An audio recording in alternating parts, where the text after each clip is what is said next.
All right, here we go. Today we have J-Bo from BMF. Welcome to VladTV. What's going on with it? Everything good, man. Everything good. Before we actually started the interview, we talked about how I was in Atlanta during one of BMF's big parties. You guys actually flew me out there, and we may or may not have been around each other. You know what I'm saying? Yeah. And I was just saying that was quite an era. That was like something I'd never seen in my life. Yeah, that was some crazy shit, man. We talking about the house in Latonia, right? Exactly. Yeah, the White House. Exactly. We call that the White House. Exactly. Nice spot. Absolutely. Well, this is our first time here, so let's go ahead and start from the very beginning. So you were born and raised in St. Louis? Yes, sir. Born and raised in St. Louis, from the north side. That's my hometown. That's what it is. So what was St. Louis like in the 80s? 80s was, the crack era. St. Louis always been a rough city. In the 80s, in my time, I was young, so little kid, but I was right there. Everything was going on from the neighborhood that I grew up in. It was bad back then. Not quite how it is now, but St. Louis was a rough place to grow up in. Well, originally you were mostly into sports, right? Yeah, I played football, baseball. I tried to play some basketball. Ran track. That's how I basically come up during my childhood life, was playing sports. Okay, do you think at one point you're going to go pro and that was going to be your future? Well, I as a kid, you have dreams like that. You know what I'm saying? But I was actually, I could have made it to that point. You know what I'm saying? Like when I got in high school, I was getting letters, for football. I was getting letters from every college you can think of. You know what I'm saying? For a running back, I was that guy, as you say. But yeah, sports was. I grew up on sports, man. I've been to the Junior Olympics and track. You know what I'm saying? Baseball, I just played it just to play, just to stay in shape, I guess. I loved the game. But sports was my life coming up. Okay, so if all these schools are calling you for football, did you end up going to college or you stopped at high school? Well, I never made it to a big college. I did go to the community college because I had ended up getting in trouble when I was, I guess I was a senior in high school or something like that. I ended up getting on probation. I didn't know that you can probably still transfer to another state. If I could have played football or whatever. I didn't know nothing about that when I was young, so I didn't pursue college after that. I did go to community college, though. Okay, and that's pretty much where your sports career ended, in community college. I played softball on the street. I played in this Black World League. You know what I'm saying? Like, it was big. Softball big in St. Louis. So I started out playing softball. But as far as thinking about the pros and all that shit, that was out the window. Okay, and it was around 18, 19 years old where you started getting mixed up in the streets? Well, yeah, I was, roughly about 18, 19. I had one of my good friends. He was in the streets. I just go over his house and, just go mess around because I know he was the big brother. As I say so. But he was in the streets, and one day I just went over there and sat on the bed. He was down, sitting on the floor in the projects down there, and weighing out some dope on a triple beam. That's old. You say a triple beam scale. They got digital everything now, but I was just sat there and I was looking at him. I was like, hey man, let me get one of them. I ain't know what I was asking for. You know what I'm saying? But I know now, but it was an ounce. They was bagging up ounces. And he looked at me and looked at his partner that was in there with him and looked back at me and he threw me an ounce. Now, I didn't know what to do with it. You know what I'm saying? Because I wasn't into no streaks, for selling drugs and shit like that. But I ended up, catching on a little bit. And I actually fucked up the money. You know what I'm saying? And then try to like hide from him and shit. You know, he caught up with me one day. I look, bro. I like, bro, I ain't got it. I spent it, you know, I went crazy. He like, man, you ain't gotta run. Don't never do that. But if you owe people, just man up and you talk to them, and you know, it's always a good chance that y'all can work shit out. You know what I'm saying? Like, man, you my family, so, you know, we gonna get past that. That ain't nothing. You know what I'm saying? And that's how I was introduced to the streets. And nobody like give me like, here, try this and shit. I just was curious. You know what I'm saying? I was like, man, let me just get one of them, and I started from that. Okay, now by that time, there were Crips and Bloods in St. Louis. Now you weren't affiliated with any of these guys officially, but Crips and Bloods had already made their way to St. Louis originally from LA, right? Yes, it was heavy. Gangbang was really heavy back then. You know, like now, it's thick, but it ain't like if you see a Blood in the Crip, they getting into it. Now they not doing that here for real. But back then, if you a Blood and you a Crip, y'all don't mess with each other. You know what I'm saying? But that's one thing I never really got into as far as, you know, being in a gang, like, you know, Bloods, Crips, GD, Vice Lord, and all that stuff. I wasn't with none of that. You know what I'm saying? But yeah, it was heavy back then. Okay, so you get that first ounce, you mess it up, you go back to your guy, and he gives you another ounce to try it again? Yeah, he gave me,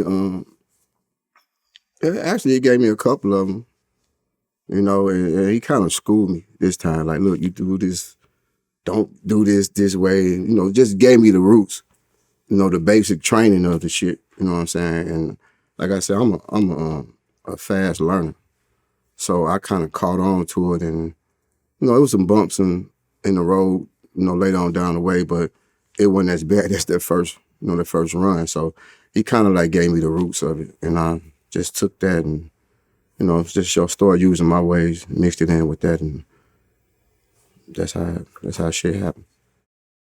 Okay, so how many years? Because that was in 1991 when you first started doing it, right? That was right after I graduated. Yeah, I tried it with some weed at first, but that one, I went to him and asked him for that. Yeah. But yeah, it was like right after I graduated from high school. Okay, so you meet Big Meech what year? Damn. I want to say I met bro about, I seen him, I think was like in 97. I want to say 97. One of my guys that introduced me to him took me down there, and he, you know, to play the game, like, because I played the PlayStation shit. I still do that shit now, but I was real tough in the PlayStation, you know, at least I thought I was. You know what I'm saying? So they was like, man, I got some guys down here in Decatur. They from Detroit. They got somebody they want to bet you on the game. I was like, shit, let's go. He's like, plus, man, they smoke hella weed, because my partner, he ain't smoke weed.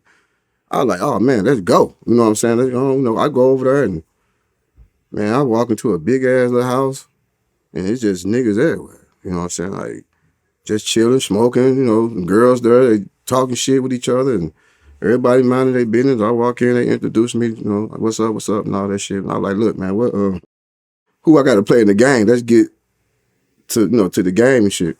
So I went there and played the game. You know, I lost, you know, losing like $800 and shit. But that was the first time I met Meech. So later on that night, I ain't really talked to him in the house for real. Like, what's up, dude? He's like, yeah, I heard a lot about you, such and such, you know. So later on the night, we ended up going to the GC, the Gentleman's Club.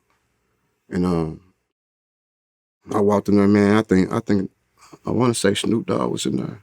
I ain't for sure, but I go in there, and this motherfucker, man, I'm like, this shit crazy. You know, St. Louis strip clubs wasn't nothing, you know what I'm saying, compared to Atlanta. And then like the college, you know, we would come down and go mess with the girls at the colleges and shit. But the strip clubs was just a whole nother level. So we ended up going to the GC that night, and I kicked it with them. I was like, damn, them niggas, they all right, you know, show good hospitality. You know, even though I wasn't even from where they was from, and they know I'm a new guy on the block coming through somebody else. You know what I'm saying? Like, they just showed good hospitality. And I was like, damn, them dudes all right. So my big homie, he got me to the point where, you know, you move to Atlanta, you go back home to St. Louis, that's when you hustle. When you ain't hustling, get the fuck out of St. Louis. St. Louis ain't nothing for us up there, just but money. You know what I'm saying? I was like, all right, I got on his system. So I come home to Atlanta, you know what I'm saying? I usually wait for him to come back to Atlanta because I ain't really know how to get down there, and, you know, I ain't want to fly. I wasn't too cool with the airplanes and shit. So I ended up learning the way, you know, how to, you know, get around by myself. And so one time I hit him up like, man, hey, what them dudes that I played in the game who I met at the house, we ended up going to the GC that night. Where they at? I'm trying to get me some smoke or whatever, you know, fuck around with him because my partner wasn't coming down there. So he ended up hooking me up with him, and I called him. He like, man, yeah, come on through. Went to their little apartment and shit, and they was in there, just kicking back like one big old happy family and stuff. And that's basically when I really started getting cool with him, you know. But that's how I first met him, though, like that. Wasn't there a situation at the strip club where some dudes started getting into it with BMF and you stepped in? Damn. Yeah. So that was another night. I'm out with them, and, you know, some guys was violating our space and all that stuff, and then we end up going back and forth and shit, and I took off. You know what I'm saying? Like, I really don't know these guys from a can of paint. I'm just not starting to know them.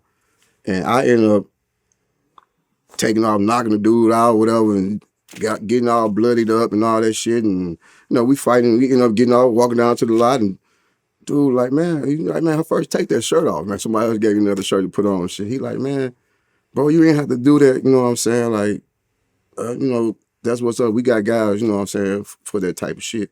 You know what I'm saying? I'm going to go. You know, that's what he telling me. I'm like, shit, bro, if I fuck with you, I fuck with you. I'm going to go too. And that was, to me, was a plus, you know, in his eyes. You know what I'm saying? For me. You know what I'm saying? Before we even got to any other shit. Like, because I basically was just going down there and just hanging out with him. You know what I'm saying? But that night, when I took off on that dude, and he saw that, okay, this St. Louis cat, like, he ain't soft, you know what I'm saying? He ain't trying to show motherfuckers that he hard, but he'll go. You know what I'm saying? And that's how I really got one cool point with dude. Okay, so you're still going back and forth to St. Louis, and back in St. Louis, you had your own plug, but it wasn't really working out, right? So the guy that I was dealing with up there, he ended up getting locked up. So now, I don't know, I'm probably 5 months, 6 months into, you know, being cool with bro now. And, well, actually just with him. I haven't met T at the time. And I come to him, and, you know, come down, I'm like, bro, let me holler at you about something. I'm like, shit. He's like, what's up? And we smoking. You know, I'm like, man, bro, my guy got locked up. I'm like, bro, I don't know how to ask you. You know what I'm saying? But I'm like, shit, I need some work. Like, I don't know how you gonna take this or whatever, but I you know, closed mouths don't get fed, especially if you hungry.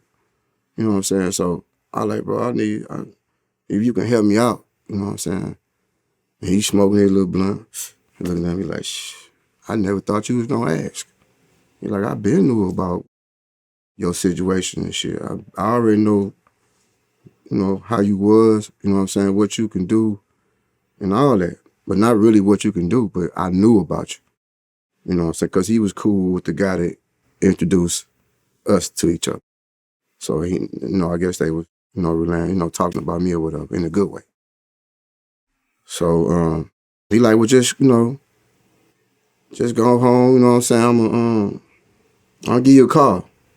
You know what I'm saying? Whenever you go back home, I don't know if I stayed down a couple of days and kicked it, and then I went home. But anyway, like when you get home, I'm gonna call you and we're gonna have somebody come holler at you. So I finally get the call, and somebody called me.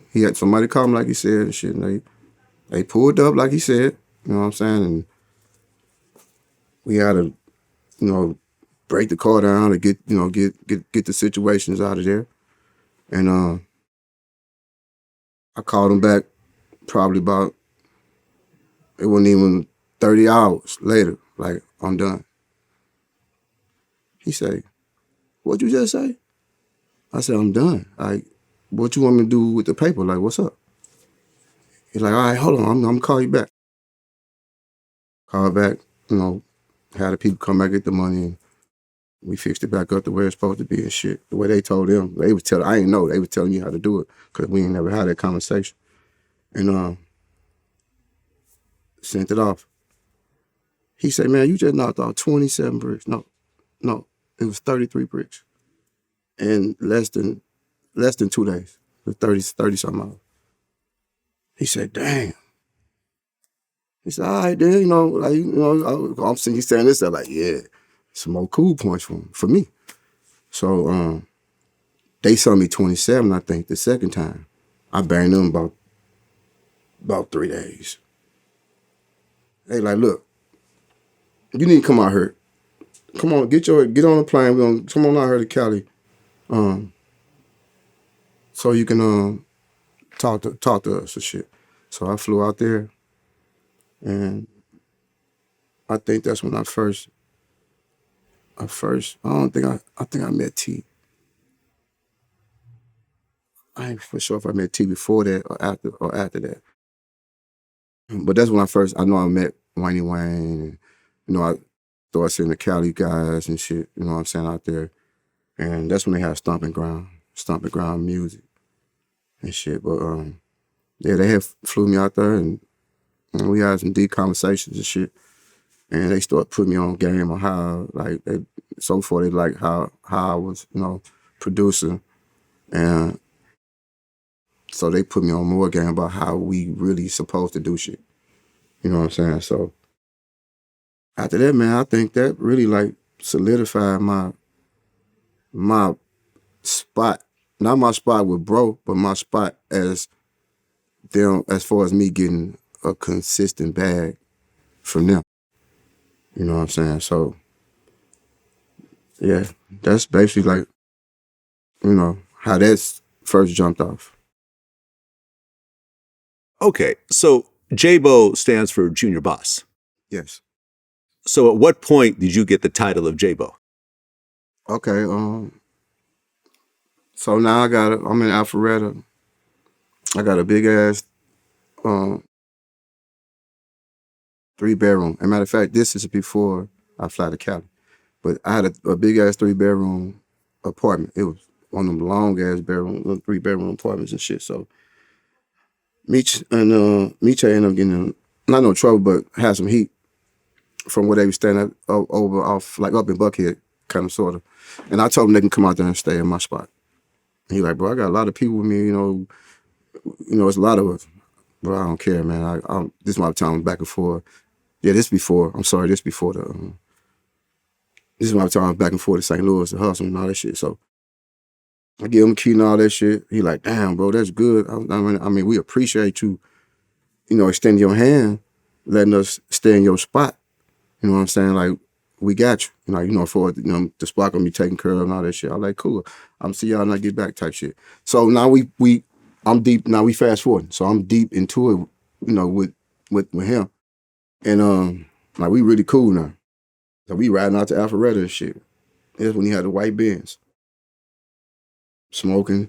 I'm like, "Bro," I said, "Man, I've been with you, man. You see, I've been producing for you and all that shit." I said, "Man, I got a way that you can make more money."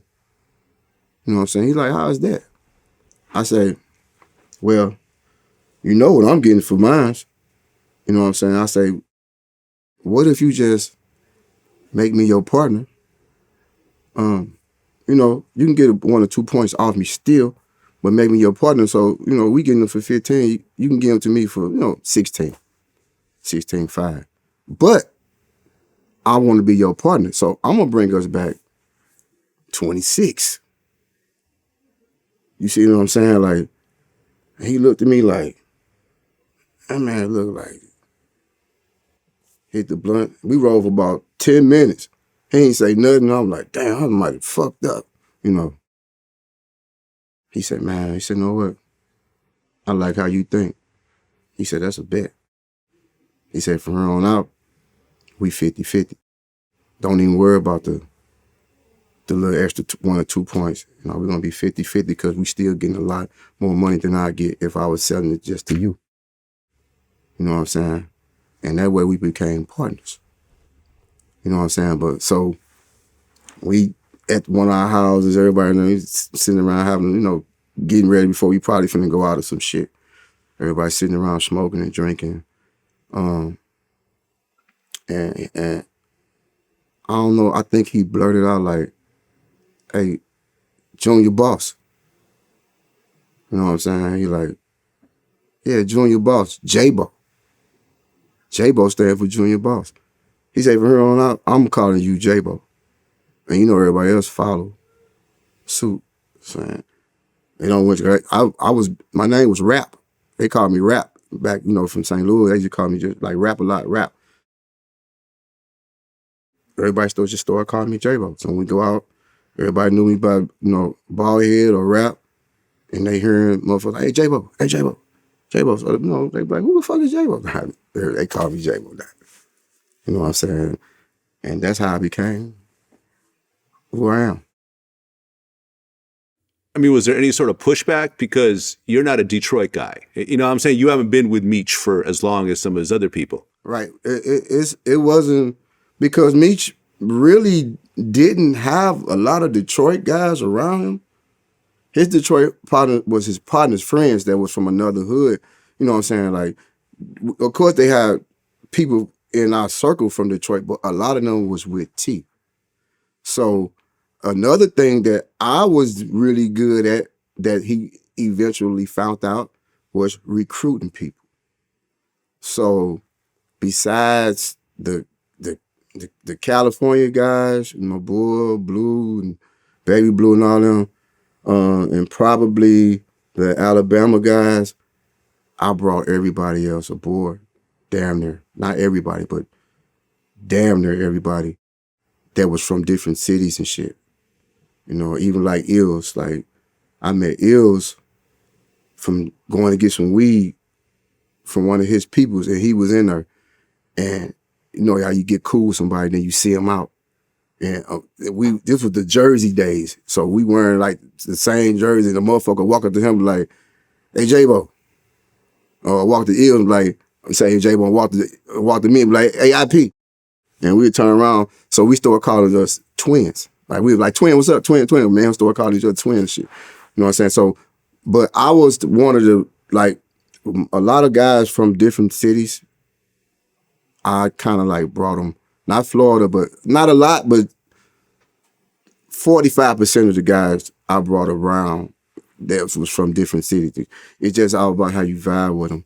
So, of course, I really didn't get no backlash, you know, from Detroit people, because there wasn't really no Detroit people around us. You know, that was in our inner circle. So he told him like, look, this is my partner. Whatever he say, I'm riding with him. So, you know, of course, our guys really didn't. Well, you know, in my eyes, I ain't really see too much of that backlash shit, except one day when you know, before the indictments and all that shit started coming out, when we had that billboard shit. And I'm telling bro, like, look,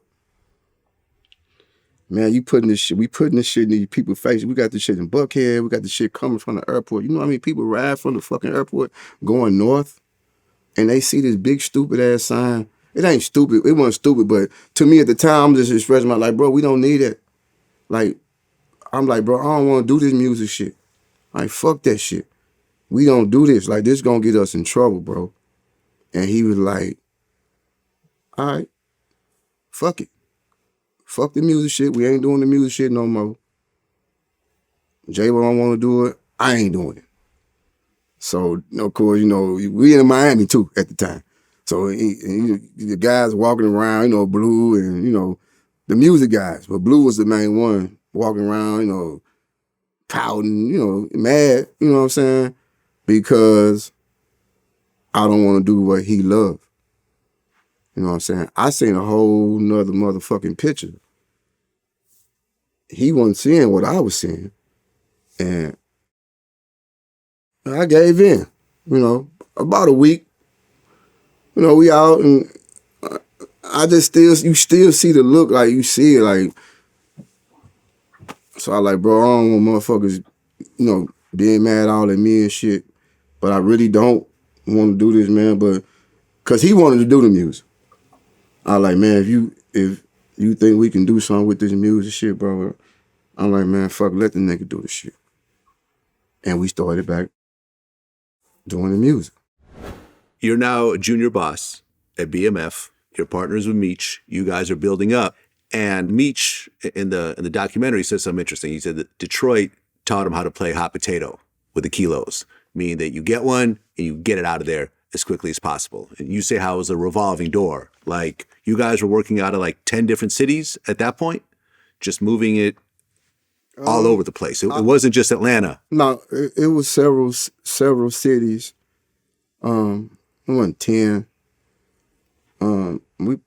We probably had maybe 4, 5, and not including the hubs for us. You know what I'm saying? So I guess you would say that's another city too. But yeah, we'll shoot, you shoot a 50 to 100 pack to Alabama. We might pick up shit 1.5 million and and burn out. We shoot that money back down the highway. At the same time, when we get that money down the highway, we still got to pick money up in Alabama now. That 1.5 didn't pay for that 100, 150. Now, we take this money and you shoot it, go out there and buy you some more. Shoot it to St. Louis. Same thing. Now, okay, they got the money in St. Louis. Pick that money up. We stop in Atlanta, pick that money up, go through Alabama, pick up the rest of that money, go out there and get some more. Now we still got to pick money back up in St. Louis. Well, we shooting another load back to Atlanta now. You know what I'm saying? So yeah, we get them in and get them out. Like the game is hot potato, and when you play hot potato and you progressing in that way, that make you look good in front of them people. You know what I'm saying? So they want to give you more. Thousands. You know what I'm saying? Now you got all this to play with.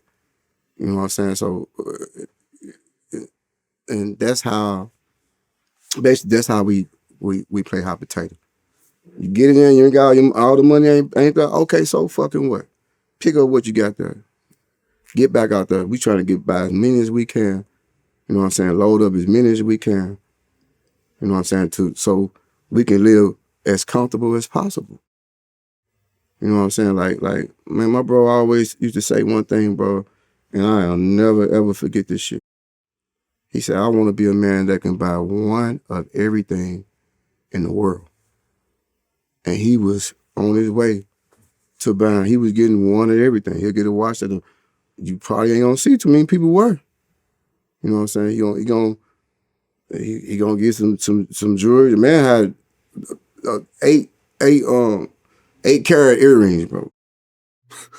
Motherfucker so heavy, he had to get a special post put on him and all that. Like he, you know what I'm saying? Like he loved everything. Dogs.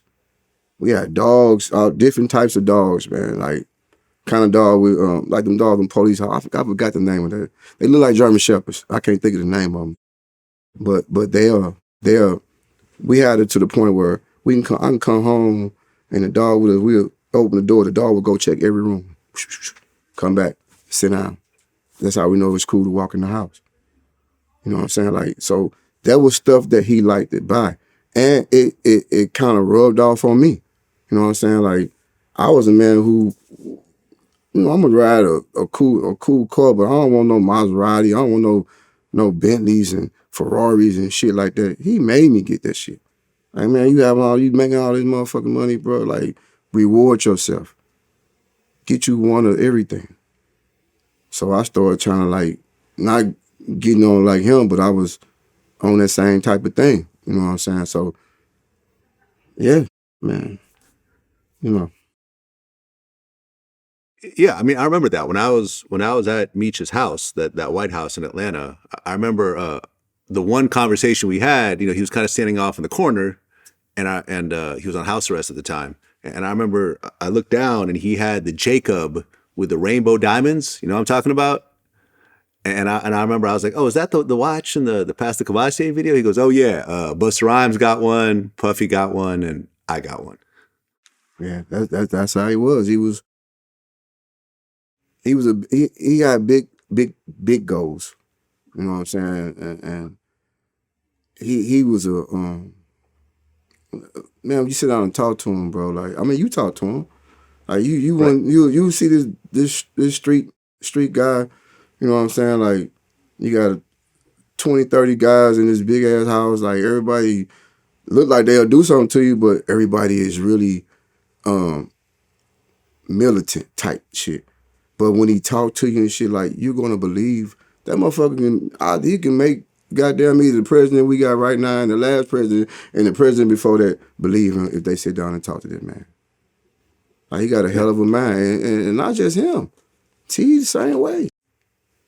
T is the same way. T, look, he go a little different. My brother, them two dudes there, man, like, they gonna make you believe that you can goddamn me, you can walk through this motherfucker airport with a brick in your hand.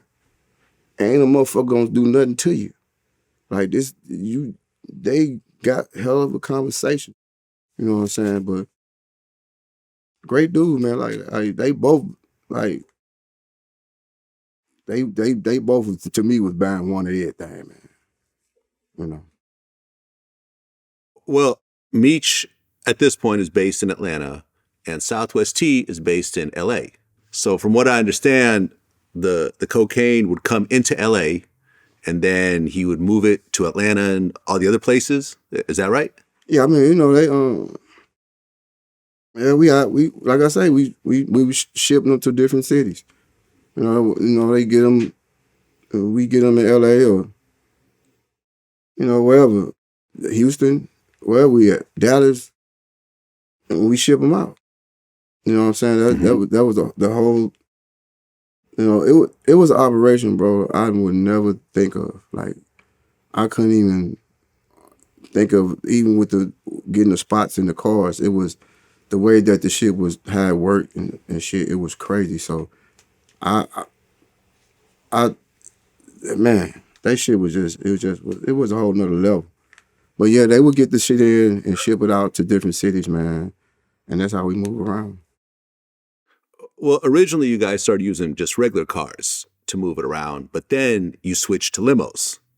And the limos were like a technological marvel in the way that everything worked. Like, I guess you had to put the climate control on 68, emergency brake on, power antenna down, use the window button on the right, blow the horn 3 times. And in that sequence, you have to do those 5 things.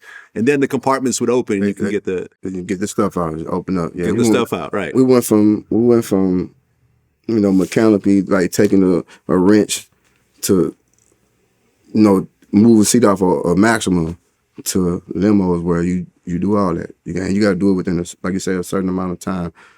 Brakes, light, antenna, you know what I'm saying? Put the shit on cool, let the window down. You got to do that within a certain amount of time. And then the lights, you won't be able to see the lights, but it'll pop green, and then the seats will pop up. And then the tanks, you heard, we had air, like, it sucked the air out of there. So you heard the compression, shh, open the motherfuckers up. And probably about 3 or 4 compartments on the driver's side, the back panel. Probably hold, depending on how small the bricks was, how big the bricks was, we'll get between 90 to 130 in one vehicle. Wait. You would get 130 bricks in one limo. That sounds crazy. Like, it depends how, you know, sometimes they come thick, sometimes they will come thin, you know what I'm saying? Depends on the size of them. And we just get them like that. Mm. Okay, and at your height, you were moving around 400 kilos a month? Per se, yeah, somewhere around there. Not in one city, but combined. Yeah.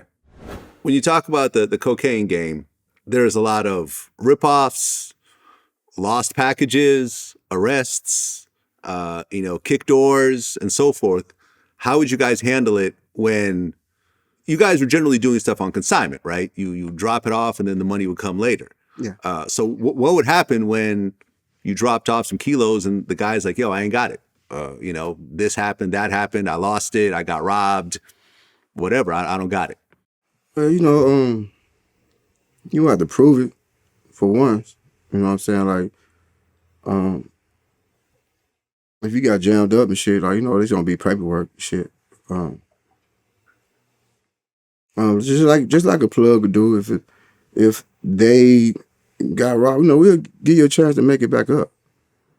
You don't just beat your ass and, you know, no shit like that. Like, you gotta in the drug game, it's losses it's gonna be losses. It's just how shit go. If you got a good team, a good company that you're dealing with, they understand that because they lose a lot. So you got to give them a chance to make it up. So, you know, it don't, you just straight fucking up and all that, I don't know. But you got to get a chance or two.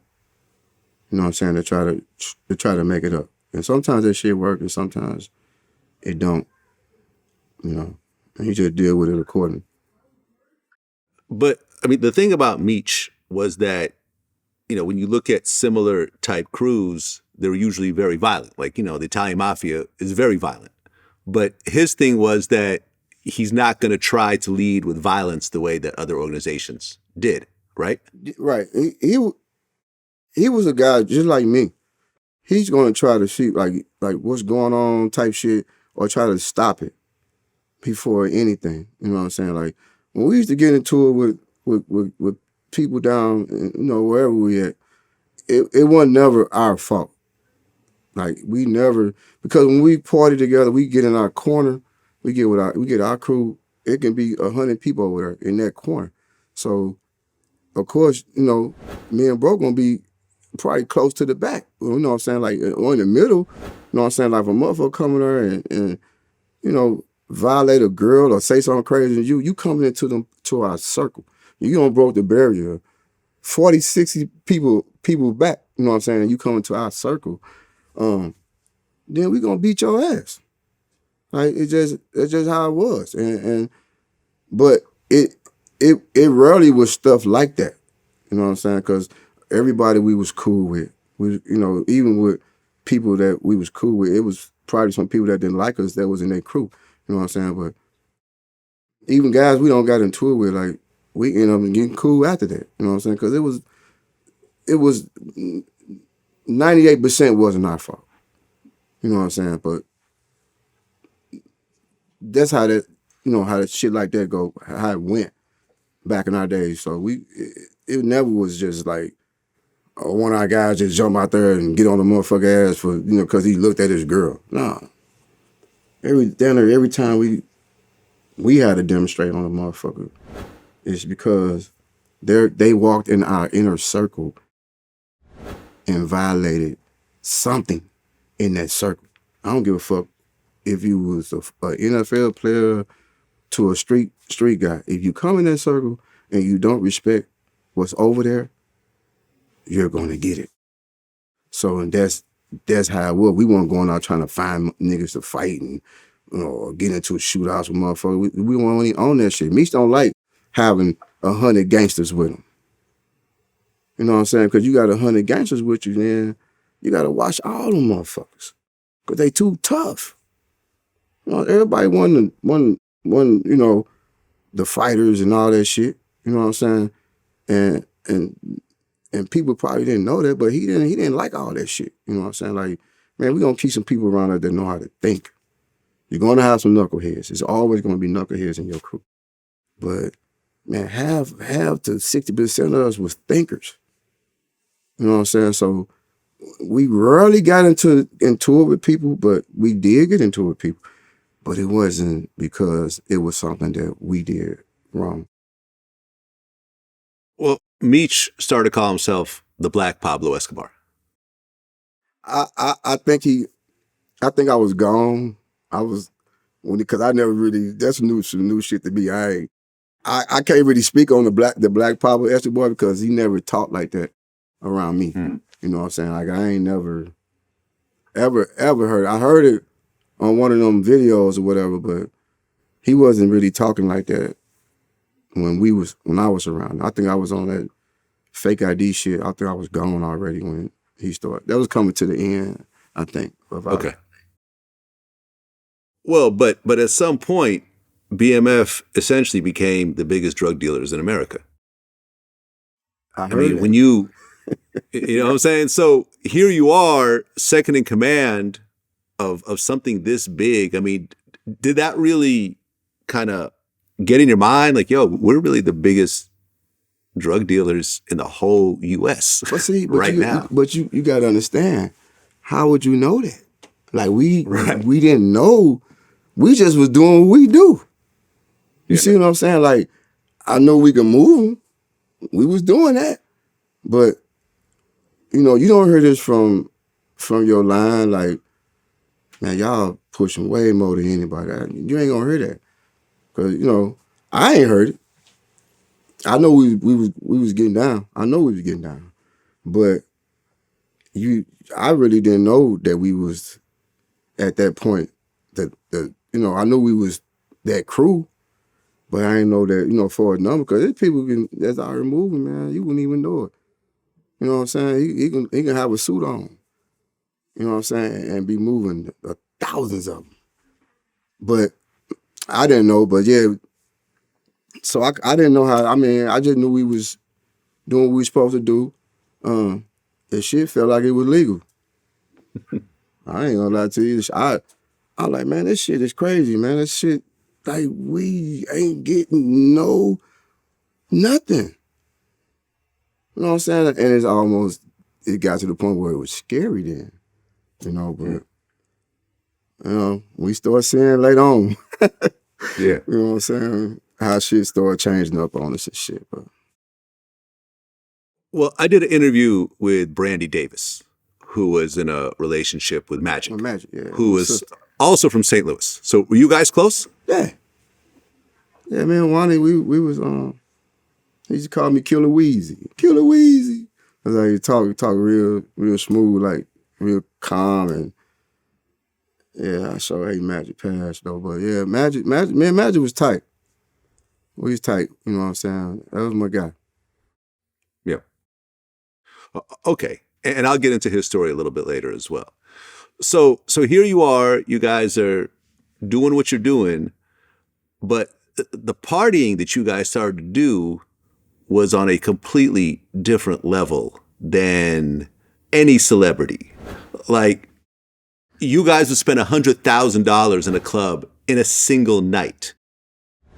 There was the ATL versus New York party at Sue's Rendezvous. Yeah. Hosted by my man, you know, K-Slay, rest in peace. K-Slay, yeah. That people still talk about it to this day.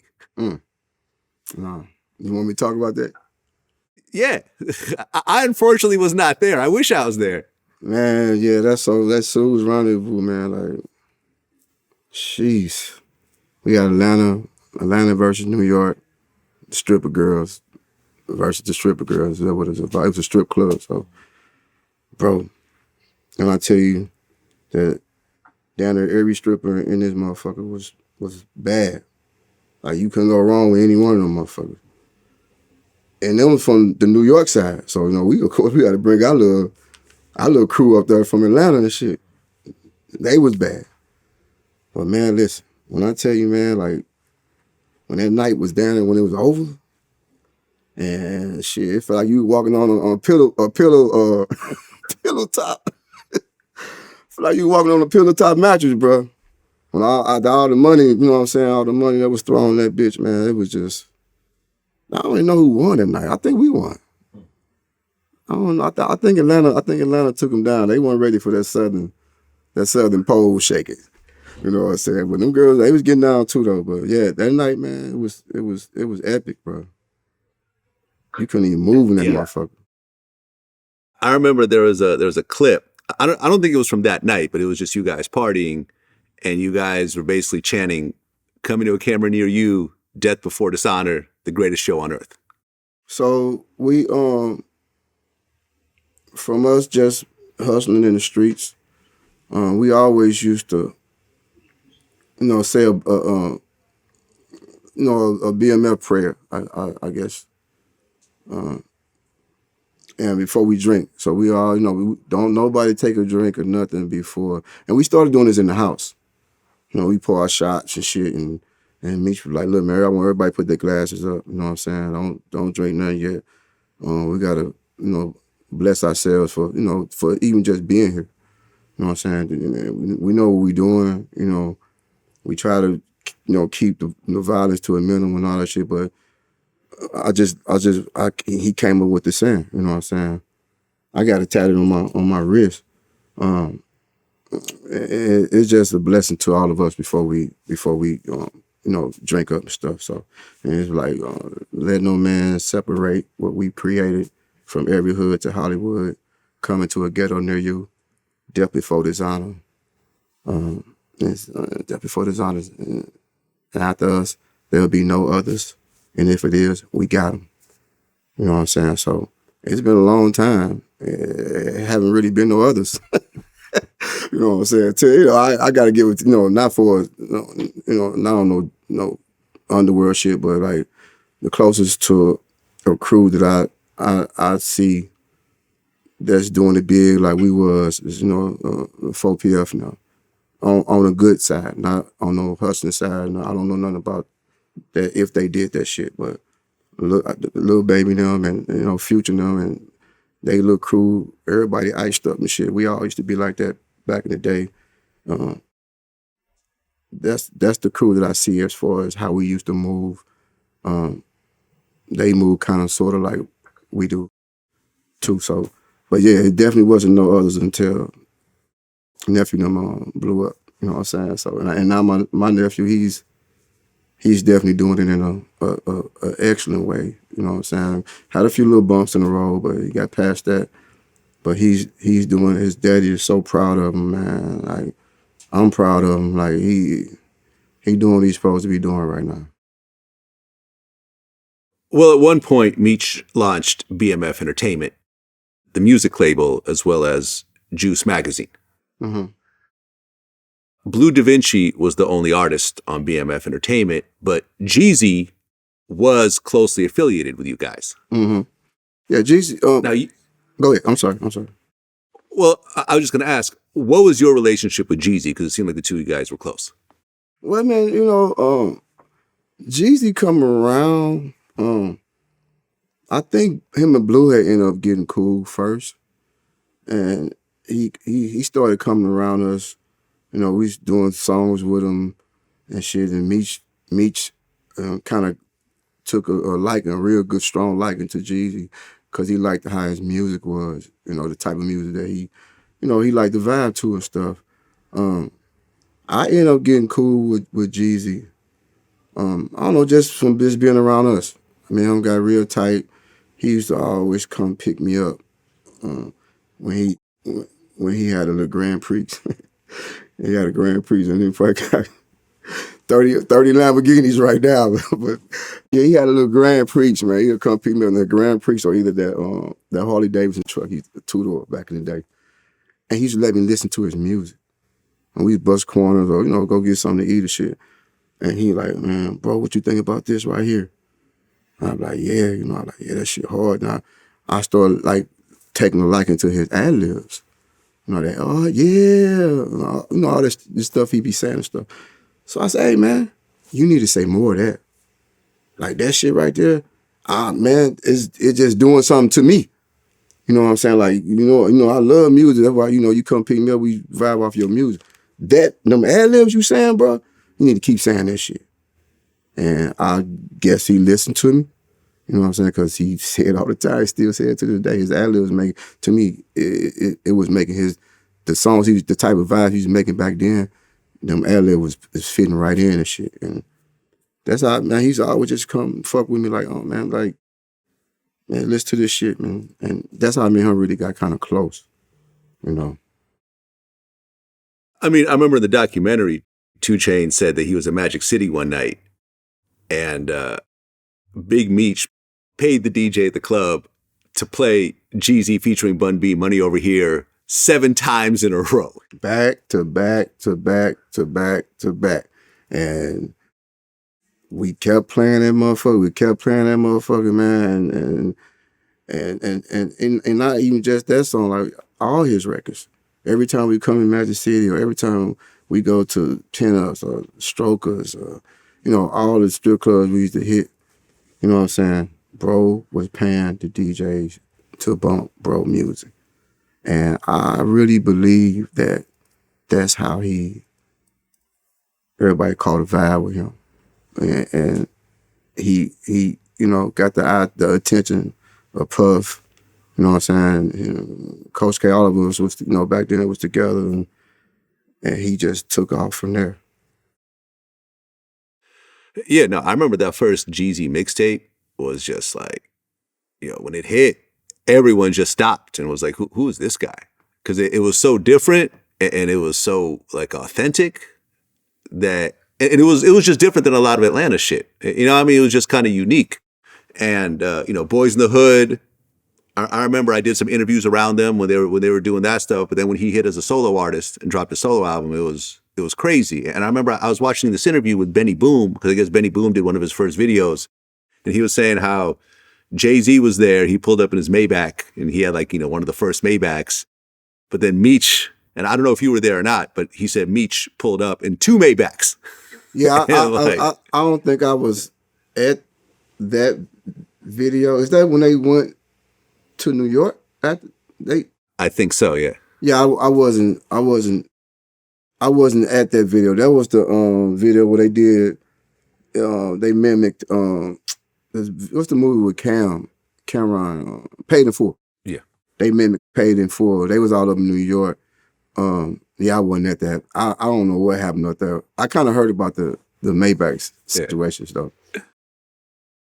Okay, so Meech is starting to focus on the music shit. And he comes up with the idea to do the BMF billboards. And I remember when I got to Atlanta, I seen these things. I mean, my jaw dropped. And it said, "The world is BMF's," which is kind of a takeoff of Scarface, "The world is yours." Right. But then there was this other billboard, and it was from the DVD. And Meech was there, Blue was there, and you were actually on the billboard, right? That we were sitting at the table. I had the yeah, exactly. With the old white guy. That was it actually was a photo shoot. I had a birthday party in Miami. Man, crazy birthday party Hannah set up for us. It was like a 3-day event. So we ended up doing that photo shoot while we was down in Miami for my birthday.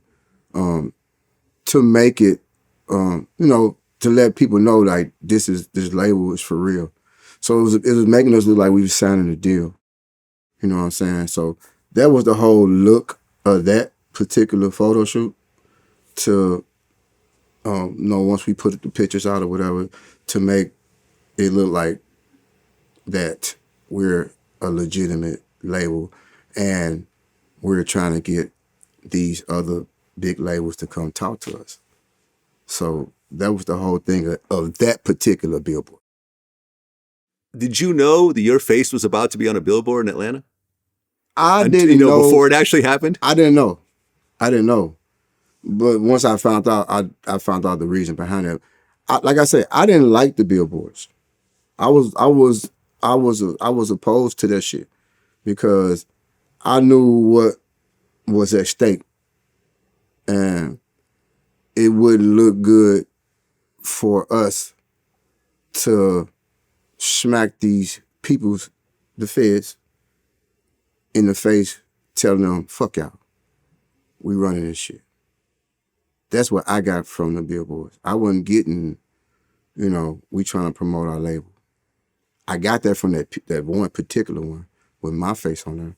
But in the whole, I felt that it was the right move for if we were just strictly at the time doing music.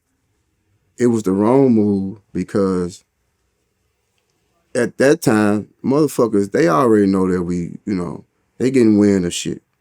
So now we just saying, fuck y'all. I ain't like that shit. I told bro, like, bro, like, that's when I told him about the music shit, man. Fuck that music shit. Man, we need to take that shit down, bro. Like, man, I got a bad feeling about this. And that's when Well, yeah, right. Because, I mean, Southwest T, he lost his shit when that happened. And from what I understand, he demanded that Meech take down the billboards, and Meech refused. Yeah, he refused because at this point, they at the point where you can't tell me what to do, say, or none of this shit. Like, it was kind of like, it was fixable because it got fixed. Later on, everybody cool, but it was at that time was unfixable. So they couldn't tell each other what to do. That's gonna make them do it. You see what I'm saying? Like, it was at a point like that. Okay, and after that, you said the problems began to start. And the DEA started to follow you guys around, and you started to actually notice, like, okay, we actually got a lot more heat on us because of these billboards. Well, little shit been happening, has started happening. Might lose 20 bricks or, some shit like that. So the heat is building up, but we really not really knowing it for real, that the heat was building up. So one day we had visions, and Meech and them standing up on a bar. It's a bar, but then if you drop down, it's the dance floor. So we up here on the bar, on the cross in the back part of the vision, and I was actually standing down on the floor, and he looked back like, "Beezy, come up here." I'm like, "Man, I'm cool, bro. I'm gonna stay right here." I'm like, "Man, come on up here." So I like, fuck it. Bro said, "Come up there, I'm going." I went up there, stood on the bar, I'm chilling with him, we talking and shit. So I'm just looking around, but I'm bobbing my head. I'm looking around like, I see like 5, 6, 7 people just drinking beers. All different races, black, white, Asian. It's just, they drinking beers, but they drinking beers standing in the middle of the dance floor with people dancing all around them, and they just looking at us, drinking beers. So I hit bro like, "Hey," I'm like, "Bro, just glance through the right in front of us on the floor, and it's like 6 people looking at us. They not dancing nothing, bro." Like, I'm whispering it to him like, "Dang, man, they ain't dancing nothing." Like, he look at me, he like, "Man, fuck him." He started gangbanging on him. I said, "Hey, man, I'm finna get down." You know what I'm saying? So I got down off this thing. I went back in the corner store smoking my little blunt in the corner with the other little homies and shit, man. But that day right there, I knew we got a problem coming. You know what I'm saying? Man, it came. Well, then a series of events started to happen. Doc Marshall, who is essentially the CFO for BMF, he was laundering a bunch of the money for you guys, and he was working with both Meech and Southwest T. A home invasion happened, and he ended up killing the guy who was the home invader. When the police showed up to investigate, they found a kilo of cocaine and all this paperwork about how the money was being laundered. There was a luxury car company put in other people's names and so forth. And that was going to set off a really bad set of events. Were you guys aware when Doc got busted and what was happening? We ended up hearing about it, Actually, I want to say somebody called I think we end up hearing about that though. But even when that happened, it really wasn't nothing yet. You know what I'm saying? Like, okay, that was a bad thing that it just happened. You know what I'm saying? Like, but they got, he had all the paperwork, and Doc worked with nothing but girls.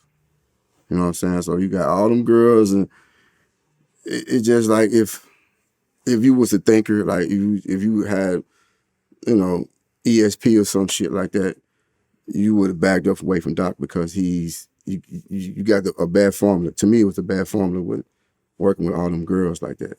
You know what I'm saying? Like it's something bad was gonna come out of that. But nothing Yeah. had I think his brother got locked up for that or some shit. I ain't too familiar with that situation. But I don't think nothing really jumped down right after that happened.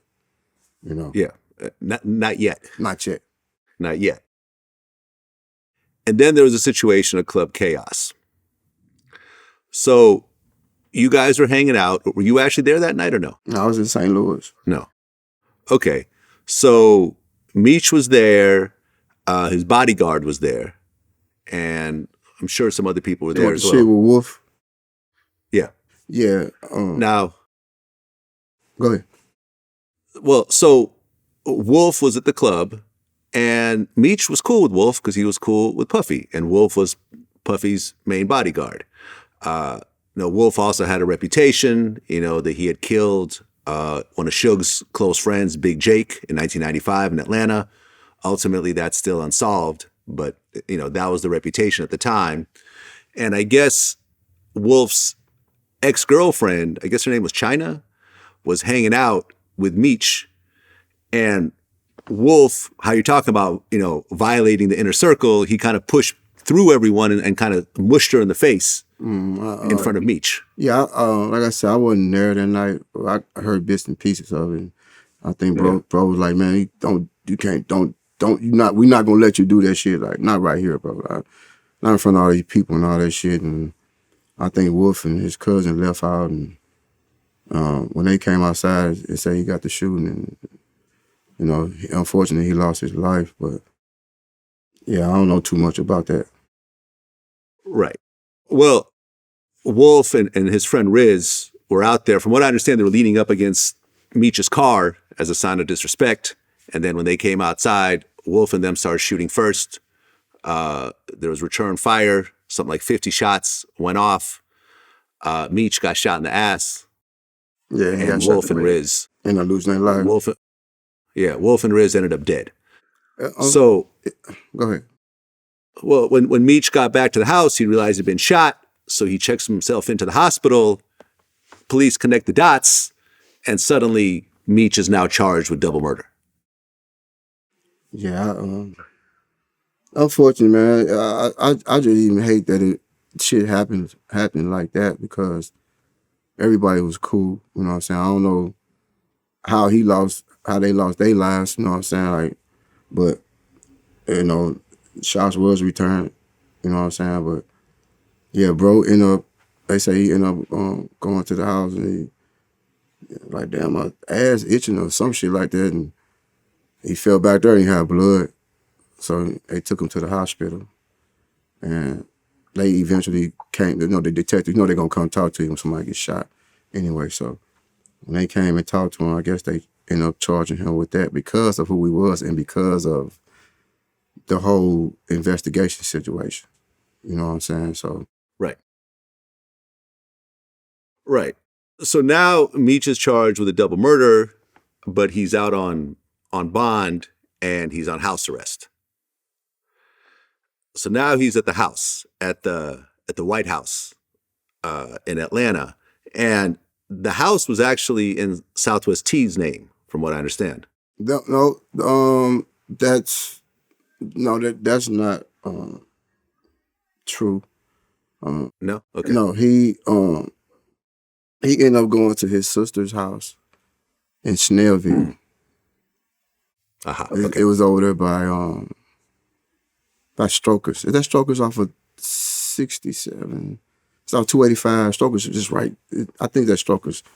One of them strip clubs. Not Jazzy T, it was Strokers. So it was a little bit past Strokers, and he ended up going there for house arrest. Okay, you're right. And the DA ended up getting warrants to try to search the house for the murder weapon. They didn't find it, but they did find a whole bunch of handwritten drug ledgers, which I guess were T's ledgers.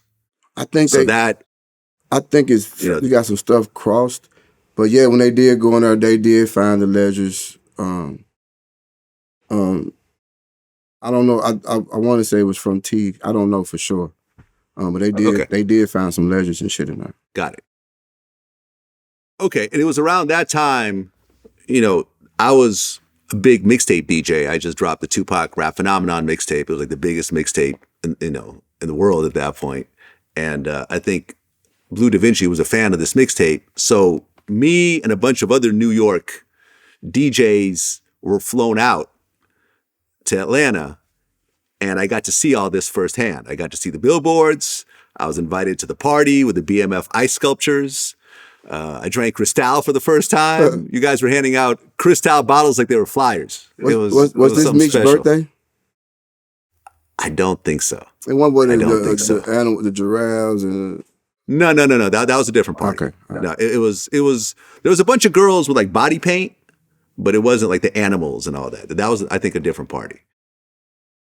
And I remember me and Blue started to get cool that week, and he invited me to Meech's house, where he had like the 488 Spider Ferrari with the see-through engine, and I was just hanging with all the BMF dudes, and smoking blunts and drinking, and it was a cool vibe, man. It was really, I know my man Cavario basically said that BMF was selling family, and I got to really experience that. It was like, here I was, a total outsider, a white kid from the suburbs, and I'm being accepted into this crew, and smoking, drinking, eating. His mom was there, I think, cooking, and it was a very dope vibe. And that was the night that I got to speak to Meech. I asked him about the watch, and we had a kind of a quick conversation, but he was very kind of low key, just sort of in the corner, scoping it all out. But everyone was cool and friendly. There wasn't a bad vibe at all. That was at the White House. That was at the White House right there. Right. Yeah. I remember that night. I was there. Okay. Yeah. So we probably saw each other, but we didn't know each other. Yeah. Yeah. And I remember, I think afterwards, I was invited. You guys like rented out the penthouse of like, I don't know what hotel it was. The Westin? The W, probably. Yeah. And it had like basically all the girls from Magic City were there. And I remember, I think I was actually in like the Raw Report DVD. Like they were filming me when I was in there. It was some shit I'd never seen before. Let me tell you. It was, I think Lil C's was with me. I think Fabulous and Paul Kane was around. And man, it was something. But I remember in the back of my mind, I'm thinking like, okay, here I am as an outsider, and I'm watching this operation, and Blue is cool, but obviously Blue is not a platinum selling artist at this point. So it was clear where the money was coming from. And and I got a little worried. I'm like, all right, this is cool, and I'm gonna take this moment, but I'm not gonna really linger around too much, because I have a bad feeling this is gonna end very badly. Mm-hmm. And I didn't want to get caught up in that. Understandable. You know what I'm saying? Understandable, right? So you guys are going through all this, and Meech was always the kind of person that he never would talk on the phone. If you called him, where you at? What time you gonna be here? That's it. I'm done. But I remember Cavario did an interview with him in jail, in prison, I mean, and he was saying how Southwest T was just in love with the phone. He would talk on the phone all the time about everything. Yeah, I mean, I ain't gonna say he talked about everything. I can't really tell you everything he talked about on the phone, but he wanted to talk to you. Goddamn me, get J-Bo ass on the phone right now. You know what I'm saying? Or get such and such on the phone right now. Yeah, and he would, just say what he had to say, but not saying that he was just all the way like reckless type shit. I just told you he was a hell of a. When you talk to him, you'll walk through the airport with a brick in your hand. So he wasn't reckless, you know. It just certain times, you know, I don't know, bro. You know, I probably said some shit he shouldn't have said, you know, on the phone type shit. Well, Wayne in the documentary talked about he had a phone call with Terry, and Terry was just upset. You know, this was during the whole house arrest situation. He was saying that Meech done went crazy. He also said J-Bo ain't good. And there was this one wiretap where actually Terry somewhat threatened to kill Meech.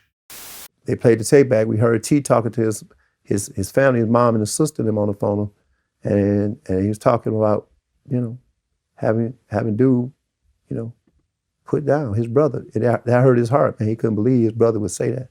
And I said, you know, he ain't gonna, come on, man, you know he ain't gonna do nothing. He was like, man, he just had that look because he couldn't believe it came to that. I mean, you know, that's devastating. Dude loved his brother. You know what I'm talking about? I don't really recall no shit like that, and it just was anger. Yeah. That shit nothing but anger, man. That man loved his brother, man. Like, at that time, even with all the motherfucking, you know, everybody being mad at each other at that time, bro, like, it all just was anger. You know what I'm saying? Like, T wouldn't do no shit like that. Even though if he said it, or if he didn't say it, he wouldn't do no shit like that. But it was just because we separated. You know what I'm saying? So it was just built up from anger. You know what I'm saying? He couldn't really talk to his brother at the time. They wasn't talking. You know what I'm saying? Like, so you know, if you can't talk to him and you got to deal with me and Wayne, you know, at the time, like T wasn't. He just was mad. Okay, and at that point, when Meech was on house arrest, you ended up taking over the whole operation. Yes. On his behalf. Yes. And you had to go through Terry to actually get the bricks. Yes. But then you find out that Terry was actually taking the bricks, diluting the cocaine, repackaging them up, and basically he would make an extra 20 bricks out of the 100 that he originally had. Yeah, we didn't catch on to that, you know, because I was a firm believer in just getting it how I get it, fleece it just like that. Don't take nothing out. I ain't like that shit. I never did like doing shit like that. So, once our situations made it to the other side of the world, and I started getting all these fucking calls, and I'm knowing that I ain't fucking. I'm not putting no cut on it. I ain't doing none of that shit. Like, what the fuck is y'all talking about? Like, bro, this shit should be raw. You know? I'm like, man, no, it's losing. The shit, people complaining, it's doing this, it's doing that. So I was like, damn, you know, I'm having to go talk to bro. I was like, man, what, we got a problem. Like, motherfuckers saying our shit ain't right. And I know we getting this shit. It's supposed to be what it's supposed to be, you know, but it wasn't that. So that's how we kind of found out. So he was like, hold on, how long did it take them to bring it to you once the money got there or whatever? I was like, man, it take like 2-3 days. He said, okay, I know what's going on. And he like, man, fuck them. You know what I'm saying? From here on out, we ain't taking no money to them. I'm gonna put you right with who you need to be with. And that's what he did for me and Wayne. But Wayne was already talking to them. He just introduced me to them. And we ain't had that problem no more after that. But it was a problem with T, because he noticed that we ain't bringing no money, you know what I'm saying, to him. And I ain't telling him nothing. And Wayne ain't telling him nothing. And so then, you know, that's when the problem started. And we kind of like fell out from that. Well, Meech told you to go straight to Green Eyes to get the weight. Whatever happened to Green Eyes? Is he still around? I don't know. He should be home by now. Okay, got it. Yeah, he should be home by now. I don't know if Green Eyes still around or not. Okay, so now you guys are going to a different plug, and getting it pure again. Right. And then Terry had his 34th birthday party in Las Vegas. Mm-hmm. Were you at that party? I went to the party. Okay. You know, because like I say, even though that had halted, we still family. You know what I'm saying? I went there, I spoke on my behalf for T for his party, and Meech spoke through the projector. I mean, we had fun. I think I know what you're finna say, but I'm gonna let you ask me. Go ahead. We had fun. Okay, so everyone's having fun. Like you said, you're there. A bunch of dudes are there with free Meech shirts because he's still on house arrest. And, Meech's face is on the projector, wishing his brother a happy birthday and everything. But I guess Terry felt a level of disrespect because it was his party and something started to happen, an altercation happened, and guns started to get pulled out. I don't remember all that. That part there, I don't remember. I don't recall no guns getting pulled out. I don't know where the fuck they got that shit from. Okay. We went to Tea Party, man, in Vegas. We had fun. T didn't get upset because Meech was on the projector. He couldn't be there. You know what I'm saying? So he giving his brother a shout out for his birthday. Now, After that, I keep hearing this shit. Like, I don't even remember us getting into it because of that. I don't remember shit. And it definitely wasn't no guns drawn.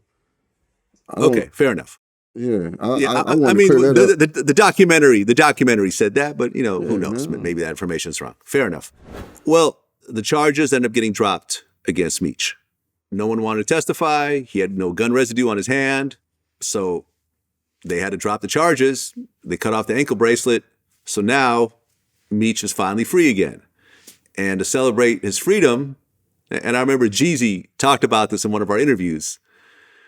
Some people, when they want to fly out a bunch of their friends, they rent a private jet. Mm-hmm. Not Big Meech. He rented a whole 747 commercial airliner. And he flew out, in Jeezy's words, every rapper, stripper, and promoter from Atlanta to Mexico. We went to Cancun. One time, this motherfucker called me and said, "Yo, Jeezy, we going to Cancun." I said, "Who, Meech?" "We." "Who the fuck is we?" "Everybody." "Call everybody you know. I'm going to call everybody I know." This motherfucker chartered a plane, not a jet, a fucking plane, and took 300 people to Cancun, Mexico. Every stripper in Atlanta, everybody who wanted to go, nobody was exempt. And we flew to Cancun on a fucking plane that he chartered. And the motherfuckers was serving Cristal on the plane. And fucking he didn't want to sit down. And he wanted to fly the plane.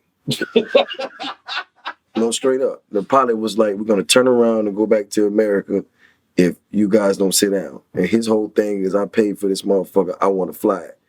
And everybody was on that flight. Juvenile, Bone Crusher, Lil Jon, everybody you could probably think of. And we went to Cancun, and this motherfucker bought the whole hotel. So every night we all get together, and probably like 300 of us, and walk to the club every night. But we went to the same fucking club every night. This shit called The City. And we all get together, 300 deep, all black t-shirts, and we walk to the club. And we had a fucking ball every night. You know what I'm saying? And it was crazy. But he took 300 people, literally. And man, when I say that was the best time I ever had in my life, man, I mean, it was fucking Cristal. As far as you can see, you open up the refrigerator, you would damn near be blind, man. Yeah. Megan Good was there, Lil Jon, The Brat, Bone Crusher, a bunch of people. Yeah. You were on that trip. Yeah, I was on that plane. We called it Soul Plane. Yeah. For real. Right. The plane was crazy, man. Like, everybody on the plane knew each other.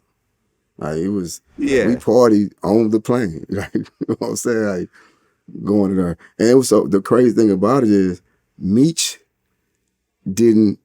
He had to try to get his passport or some shit, or get something had to do with his passport. So he wasn't really sure if he could make it.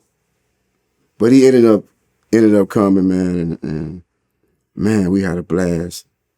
We had a blast, right? I mean, the first thing we had to do when we got down there, though, you know, you can't have no weapons and shit, so everybody bought pocket knives. You know what I'm saying? We bought about 30, 40 pocket knives. You know, this is what we gonna have when we get in some shit. You know what I'm saying? But yeah, we had a hell of a time in Cancun, man. He flew a lot of people down. You know, people paid for their flights, but a lot of people didn't have flights. He made sure that shit got taken care of. They ain't had no rooms, or they got down on their rooms when, right? So we got them in rooms. Like it was the first day or two, or until he got there. I was there probably about 2 days before he got there. It was just chaos. You know what I'm saying? So once everybody got settled down and all that shit, man, it was just party, party, party, party, party, all the way till we went home. Okay, so you guys are living it up. Meech is free. The partying is going. You guys are still going out to the clubs, drinking, partying, and so forth. And then 2004 rolls around. And there was a guy that was affiliated with BMF named Ulysses Hackett. And he had a girlfriend named Misty Carter. There was a rumor that he was cooperating with the feds. Someone ends up kicking down their door and killing both of them. And at that point, law enforcement started to somewhat take that personally, because now you have a girl that had nothing to do with this operation getting killed. So now things are starting to step up on the law enforcement side. Now, that same year, didn't you get pulled over in a car with a pound of marijuana and a loaded pistol? It wasn't, no, okay, we went to we was at the Waffle House, coming from the club, went to the Waffle House, and it was, some of the homeboys outside in the car smoking weed and shit. We was up in Buckhead, and somebody called the police and jumped down on us when we got ready to leave. It was a gun in there. It was probably like not even an ounce of weed. You know what I'm saying? And they ended up locking all of us up. And we bonded out. Some of us bonded out before the other, you know what I'm saying? But they ended up, they didn't charge me with nothing. I didn't get charged with none of that shit. But I think they charged Big Cuz and somebody else with that. But they ended up beating the case, though. Okay. Well, then a cop that BMF had on payroll showed up at Big Meech's house. And I guess he had like his boxer shorts and a wife beater just to show he wasn't wearing a wire. And he told Meech that there was this big police meeting and things are about to go down. They had 1,200 hours of wiretap on Terry, but no wiretaps on Meech. So Meech ended up giving the guy, the cop $10,000. But now everyone is sort of on alert in terms of what's about to happen. I guess 200 bricks ended up showing to the White House early, and you ended up calling Meech, and you told him that police are starting to raid the houses and don't come back. No, you're almost right. I don't know about the police part. Okay. I probably wasn't around if that happened. Yeah. But we did get a shipment in that day, and it wasn't the White House. It was the house we called it the Bugsy Siegel house.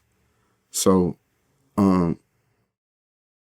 Meech and Yogi is out running around, and they notice the people following them, and so he called me and was like, "Look, get my family out the house.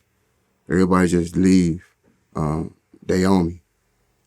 I'm like, "Bro, we got a situation over here." He like, "Man, fuck that shit. Just leave." I said, "All right, bro." I said, "Hey, We couldn't. He had the keys to the car, to the limo.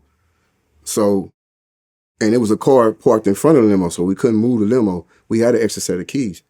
So I told them guys, like, look, get that shit out that motherfucking car, put it in this other car that's out on the street, put it in the other car. We finna move this shit. And we moved it.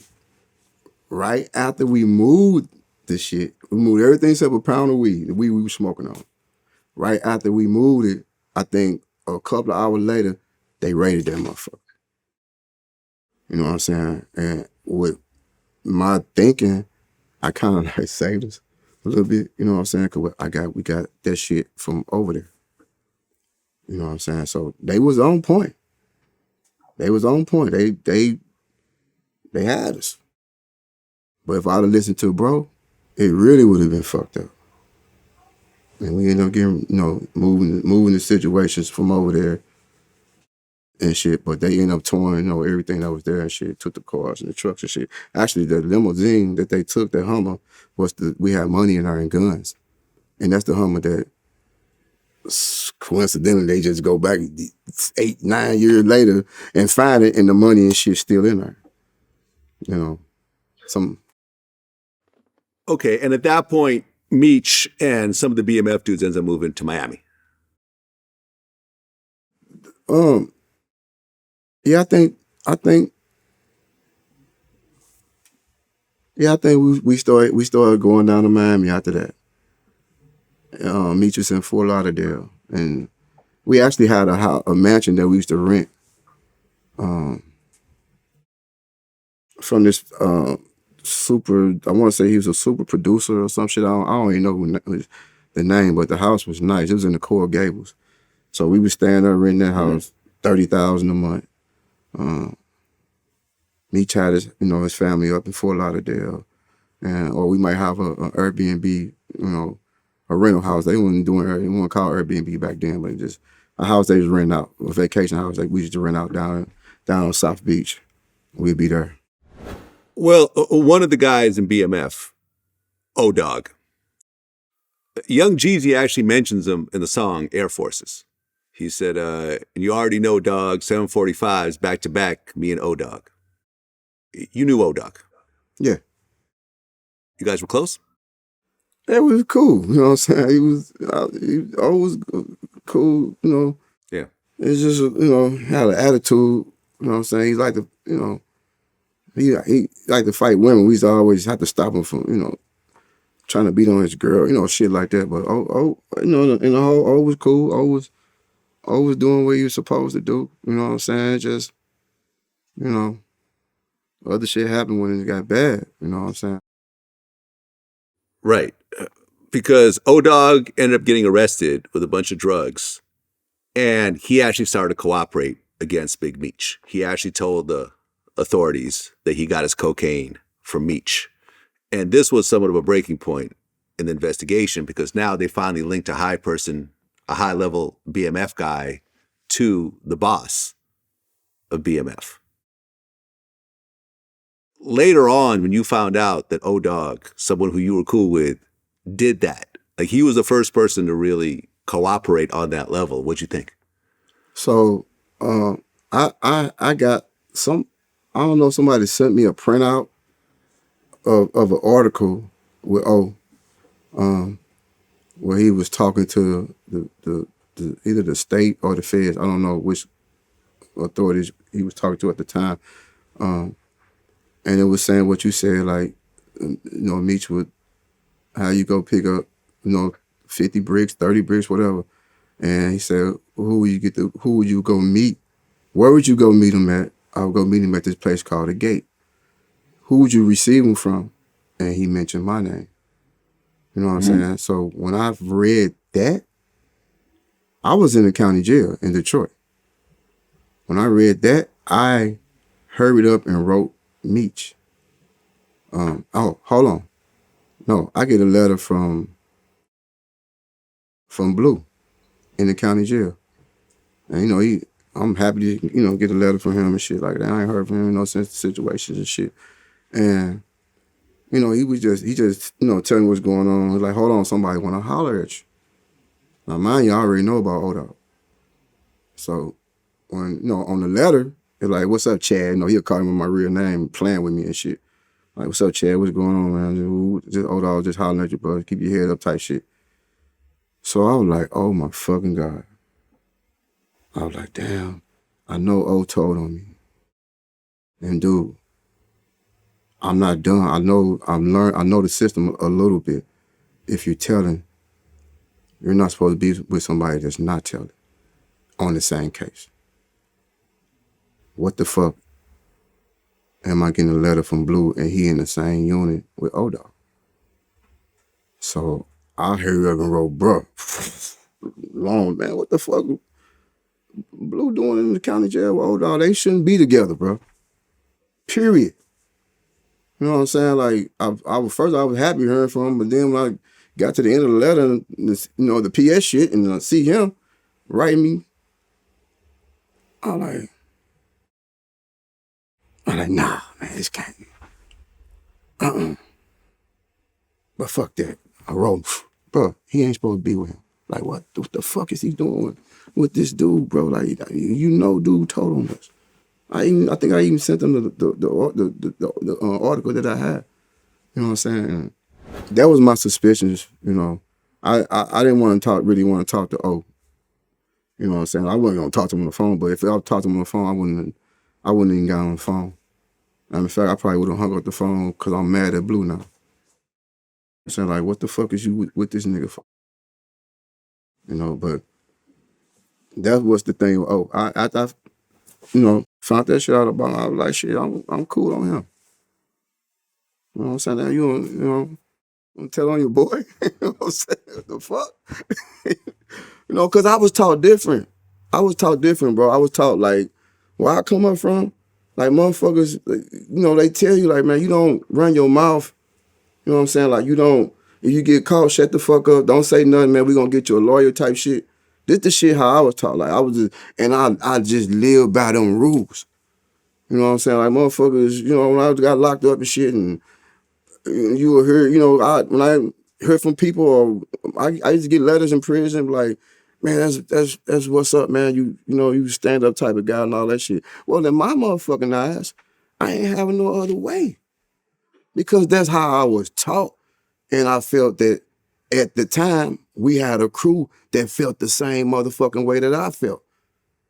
So, I wasn't even worried about nothing. You know what I'm saying? Like, shit, my crew finna stand up. Until I seen that article with O telling on me. He telling on me. He told on bro too. And what you telling on both of us, like you stepped up. We ain't stepped to you. We took a liking to you because you did what you were supposed to do. You did some dumb shit. And the dumb shit, a lot of that dumb shit you did by beating up motherfuckers, fighting in the clubs and shooting inside clubs and shit, really got you hot. That's why them people was on hard. And they saying you fucking with us. That made it a whole lot worse. But you did a lot of dumbass shit to draw them to you. You know what I'm saying? So when I found out about that shit with him, man, I was cool on him. I didn't care if I heard from him again. Well, Blue Da Vinci, and I've done interviews with Blue, and I remember I did an interview with Sosa from BMF, and he had said that the Blue had cooperated. I remember Blue was angry at me over doing the interview. He sent me a little threatening DM and then blocked me, so I couldn't respond. I told him if he ever wants to do an interview, he could sit down.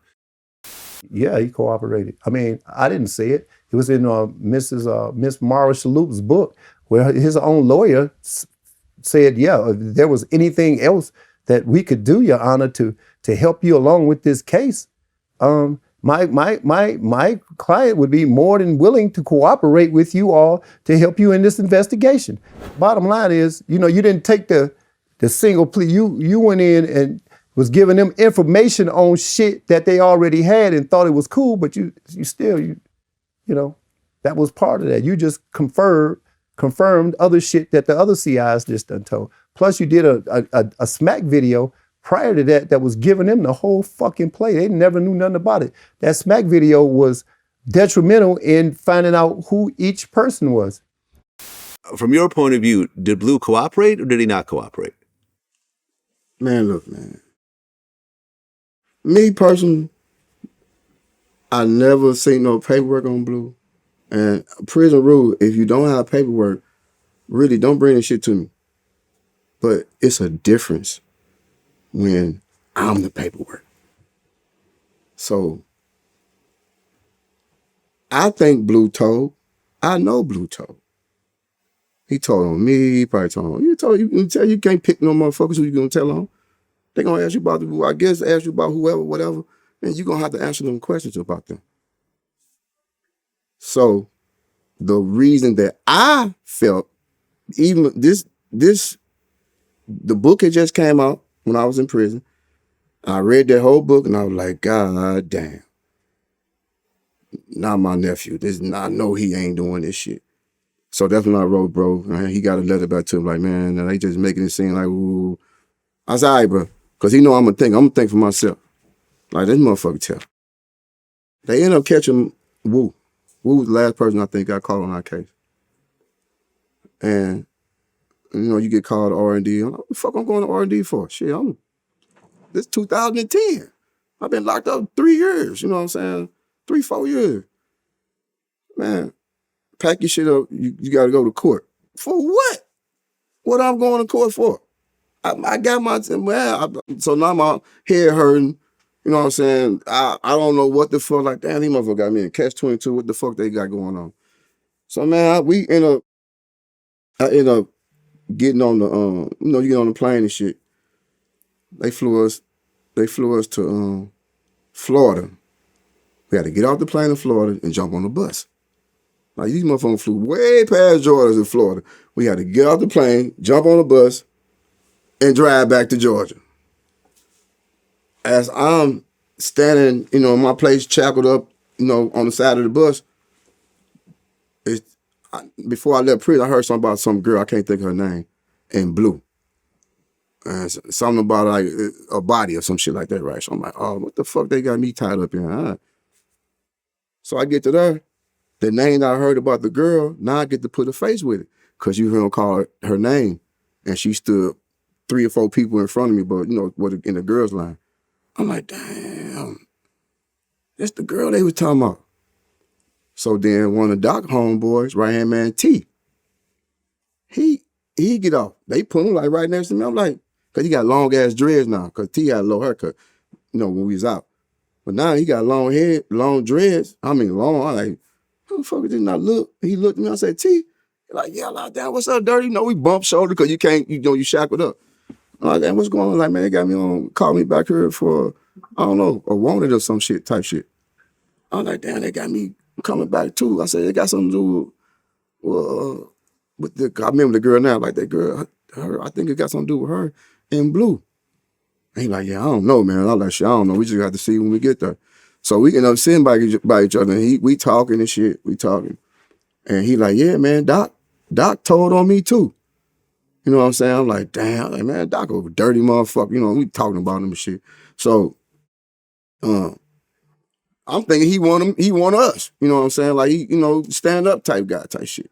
So we get the Lovejoy. They shit about the Lovejoy. I get the Lovejoy. I'm telling the story because this is how I found out about Blue.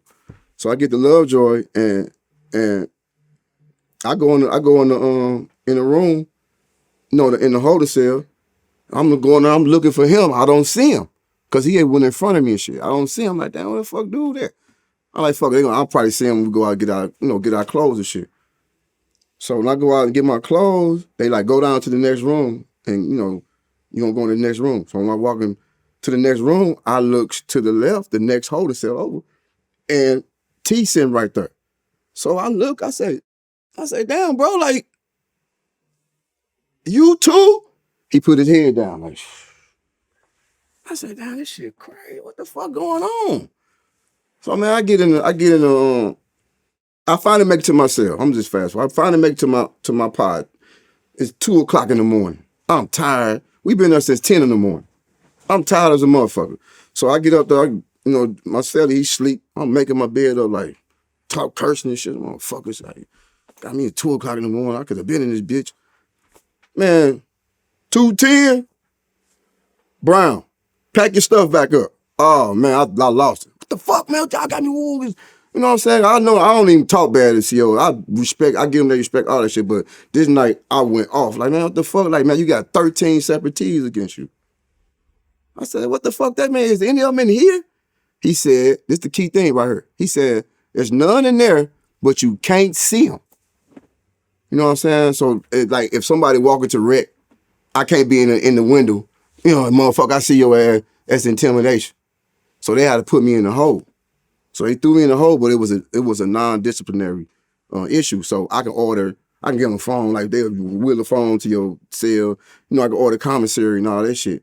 So now they take me to court, right? I go to court. I'm down in the holding cell. It's a dude down on J-Rock no case. He like, man, it's one of y'all guys in the cell with us. He's saying, you know, every other word, cuz. Damn, cuz this, cuz, you know, Blue was a Crip. So he like, but he got I'm like, that sound like Blue. Like, I thought he got braids. He like, no, he got a low haircut. I said, nah, Blue got braids. I said, I don't know who the fuck they did, bro. He just probably just talking shit. I don't know. So they come to give me 5-something in the afternoon. I'm there early in the morning. All day. They come give me 5-something in the afternoon. When I walk out down to the office, it's the fucking marshal, the agent, Harvey. It's Harvey and it's the black agent with him. He like, hey, Mr. Brown, I'm the agent Harvey. And he stuck his hand out. I'm like, when I was sticking my hand out, he said, Agent Harvey. I was like, oh, I shook his hand like, damn, what the fuck? I like, what's going on? I thought I was finna go to court. He like, I just need you to come with us.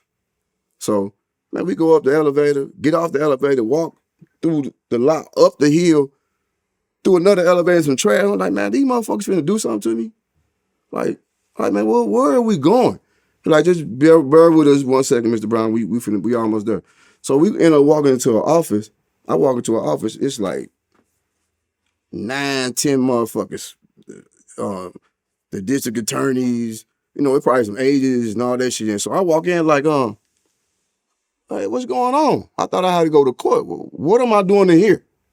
They're like, hey, Mr. Brown, we just called Vernon Cole and want to see if you know, we had to put a warrant out for all y'all. So he flew a lot of people down there. Like we put a warrant out for y'all to see if you know, if you guys want to, you know, cooperate and all that. Shaking my head. I say, sir, ma'am, y'all already know how I am. Like, you could have asked me this shit in prison. I would tell you, fuck no. Why would y'all fly me way out here? Got me going, I'm in a hole because I can't see no motherfucker. All this dumbass shit. I say, man, I ain't got nothing to say. I made my bed. I'm ready to go lay back in this motherfucker. Y'all could have asked me that shit. Well, we had to fly y'all, Mr. Brown, or you take my card. No, you had your card. I ain't got nothing to say. I'm ready to go back to my motherfucking cell. They took me back, put me back in the hole. I get on the phone. I call my homegirl D. I like, man, tell moms and they trying to see if a motherfucker, they got Meech down here, but I ain't see Meech. But they got him down here. They trying to see if he want to tell them woo and all that shit. I like, man, that's some bullshit. She said, where you at? I said, I'm in Lovejoy. She said, that's crazy. He said, Blue down there. I said, Blue down where? She said, Blue down there in Lovejoy, where you at? I said, shit, so Blue ain't down here with me. I said, Blue down with me, he'll be back in the hole. Now, mind you, Chip 2 Cuzzo was back there and D-Shot was back there. So I went to court first. When they come through there, they let me and Cuzzo go outside the wreck. I like, bro, I ran him down to him what was going on. He's like, oh, man, you ain't got to worry about me. I'm good. I ain't got nothing to say to them people. So after that day, they put separate T's on us. So we couldn't go outside together, none of that shit. So I couldn't even see him no more. But he ended up going to court and they shipped him right out. D-Shock and came. I screamed through the vents, telling him, you know, what was going on. Same thing with him. He went there, he ain't say shit. They shipped him back out. They made me stay in that motherfucker for 3 weeks. And if me, D-Shot, and Chip 2 Cuzzo couldn't see no motherfucker, and even though you ain't in the same pile with a motherfucker that's telling on you, and Blue could, I'm the paperwork. I don't need no motherfucking paperwork to say that nigga is telling. He told. Because if you didn't tell, motherfucker, you would be right back there where I was at. You know what I'm saying? And that's why I say, if anybody asks about that shit, I really don't like talking about it because I ain't finna go back and forth with Blue about this shit that he did. I'm not finna go back and forth with. He know that. But, nigga, you got a meatball. Meaning that you ain't hardly get no time. You came right back home. You could have just went to jail. You don't have to say shit. You went to jail and did your motherfucking time. And come on like every other motherfucker that did their motherfucking time and didn't say nothing. Did. Come home and do you. You know, the whole situation would be different. You ain't gonna be arguing with no 50. You probably won't even be talking to no whack 100. You know what I'm saying? Like you would have been with us. We could have still been, now instead of you trying to rap, we could have been trying to get a label together like I'm doing now. You know what I'm saying? Like but you chose the other route, bro. So you just gotta chalk it up and live with it, man. And you trying to act like you ain't did shit. You a motherfucking lie. You did. And I'm telling you, I'll tell you in your face. My nigga, like you don't sit there and you rapped about all this, don't do this, we ain't gonna do that type shit. And as soon as you get by yourself, you go I guess you had to go talk to him. Let me tell you something else. I never talked to no motherfucker. When they finally caught my dumb ass and shipped me out of Warren County, my lawyer came out there. First thing, when he came through that door, I said, hey, check this out. I ain't got nothing to say to nobody. I don't want to talk to no motherfucking prosecutors. I don't want to talk to nobody if I ain't talking to my lawyer, I don't want to talk to nobody. That's the honest God truth. He said, okay, now we got that out the way. And then we hired my name such and such. And that's how I never talked to no motherfucker. The first time I talked to a motherfucker, and when they tricked me to coming out there for a woo, and I went up them elevators and all that shit, and I seen who they was when I walked in, I said what I had to say. I told them, get me the fuck up out of there. And that's what they did. Okay. So, like we talked about, O-Dog ends up cooperating. Doc Marshall, who had that whole situation hanging over him for a few years, he fully starts to cooperate, and he starts putting together all the Meech and Terry pieces and showing the authorities how the whole BMF system worked on the back end. So the Fed raids started to happen. They arrested Terry in Missouri at a gambling party. They found $6 million in cash. The Feds kicked down Magic Store in St. Louis. His house got raided and he got arrested. Meech's house in Miami got raided, but Meech was already gone by that time. Mm-hmm. He's in Dallas.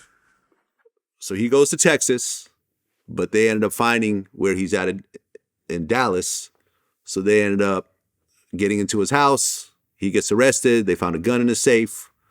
The lawyer went to go get him out, thinking, okay, this is an illegal search. It's just a gun. No big deal. I'll get you right out. Not knowing that this is actually part of the bigger BMF indictment. Right. Now, 42 people got indicted? The first wave, it was somewhere up in that neighborhood. I didn't get indicted on the first wave. Right. You actually watched it on the news. You were sitting at home. Actually, and I was on when the night of our club opening of Babylon, I got locked up that night for the fake ID shit. When they raided pinups. Well, they ain't raid pinups. They had sobriety checks on both ends. So you come out of pinup, you can go right, you can go left. No other way. So they had them on both ends, and that's the night they locked. They took my ID, but let me go. They ain't locked me up. They locked up Meech and a couple of other guys, and that's when he peed in a holding cell, in the holding interrogation room or whatever. He peed in the corner. But I got locked up that night, so I was on GPS system. They ended up putting me on GPS system for it was supposed to be for 60 days. So when I ended up getting out, I was locked up for 30 days. I ended up getting out, and they put me on that shit, and Meech sent the phone to me. And, you know, we had the church phones back then. He like, look, I ain't never ever heard of a GPS system where then I had a phone I can carry that I hook up to wherever house I go into. And I also had a cell phone that I had to call my PO on and shit. I never had any problems from that PO, but he said he never heard of that shit. So he like, man, you go home. Like, you go home and until you get off of that shit, and then we'll link back up. So I went home, started trying to do some music shit with artists that I started finding and shit. So the shit ended up lasting like 6 months. Remember I told you it was 60 days. It ended up lasting like 6 months. And the day I got off of that shit, Tito called, I ended up catching up with Tito, and I think we was on the three-way. Either Tito came to see me or we was on the three-way. And we talked to Zippo. And he was like, all right, man, I'm going to see you in a few days. Just go pay the bills and shit, you know what I'm saying? All of the bills we had down. I was like, fuck it, cool. I knew what some money was at. So I was doing that. So like the next day, I hit the church. You know what I'm saying? I'm like, damn. Hit everybody number that I had. They're doing the same thing. I said, oh shit, something ain't right. So I end up, somebody like, man, cut the news on. It was on CNN. You know what I'm saying? And it was like they got indicted, all that shit. Now I don't pay the bill, so I ain't really got no money with me. So I called Doc. They haven't locked Doc up yet. I called Doc. And I like, bro, I need some paper right quick. I just paid the bill. I can't catch bro no, I need some money. He like, man, meet me at the, he got a little club up in off Roswell Road. He like, man, meet me at the club, at the bar, and I'll give you a couple dollars. So he give me like $5,000. Like, next day, I hit him. I'm like, damn. And that's when I found out that the indictment, the swoop was going on. So I was like, shit, I'm finna drive back to St. Louis. You know what I'm saying? I drove back to St. Louis. And man, ain't nothing happened. Nothing. Like nothing happened. 8 months later, I'm full, I'm in like music mode now. With my artists, I'm trying to get them a deal, you know, hopefully I can get them a deal, cause I just got a bad feeling about, you know, with bro them getting locked up. Like, man, why the fuck they ain't come get me? You know what I'm saying? So, man, we go to the club in St. Louis, and we just, you know, we all mingling, talking to motherfuckers. I'm talking to executives and shit all the time. I'm talking to the DEA, but we talking about music. You know what I'm saying? Like, you know, my artist right here, so I'm J-Bo. So you know, it's time to go. We leave, ain't no problem. Go get in our cars, come out, bust a left, go up to Jefferson, bust a left. By the time we get to Park, before we get to the street called Park, it's a paddy wagon. It's like 5, 6 cars following me. It's a paddy wagon behind the last car. And one of them hit me up like, hey man, that's Seagulls. One of them, it was like a bad police down here that always trying to, you know, fuck with people and shit. They like, I think his name was Seagulls. They're like, that's the Seagulls dude. I'm like, shit, if he try something, y'all just block him off and I'm gonna keep pushing. You know what I'm saying? So, man, we made it to the light, to the corner right there. It started raining and shit too. And man, they came from everywhere. Different way, motherfucker came from everywhere. Like, I'm like, damn, what's going on? You know? Locked me up, one of them throw me in a car with them, one of the agents. And I'm locked up, like, and this motherfucker playing Jeezy. And he rapping it word for word, like we sound word for word, bro. I'm like, they like, man, did he really say? I hear say what he say. Like, did he really do that? I say, man, y'all motherfuckers crazy. Y'all really like study the words and everything, huh? And you know, after that, I just sat back. You know what I'm saying? Like, that was it for me. I was gone. Okay, so now you get arrested along with a bunch of other people. The DEA said they seized $3 million in cash, and they claimed that BMF was responsible for moving 2,500 kilos of cocaine a month throughout the U.S. While you're awaiting your situation, that next year, 2006, Magic ends up dying in prison from chronic asthma. Mm-hmm. Rest in peace. I'm sorry for your loss. I know you guys were close. Magic, yeah. That next year, as you kind of prepare for your situation, there was a BMF snitch who actually testified that you were present and gave Jeezy 5 kilos of cocaine to sell in Atlanta. You heard about this? I heard it. Yeah, that shit wasn't true, man. That ain't true. Jeezy just did his music shit, bro. They always try to tie, was trying to tie him in with us, man, bro. Bro he just was with us, for the clout, you know what I'm saying, until he got his clout. When he got his clout, he took off. I don't know what Jeezy did as far as his hustling side. It ain't had nothing to do with me. You know what I'm saying? Right. I don't heard a lot of stories about him, getting work for me and Meech and all that. I'm not finna even try to entertain that topic with him because it's not true.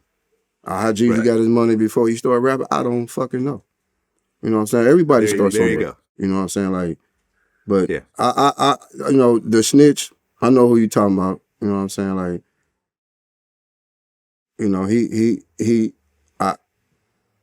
I don't understand.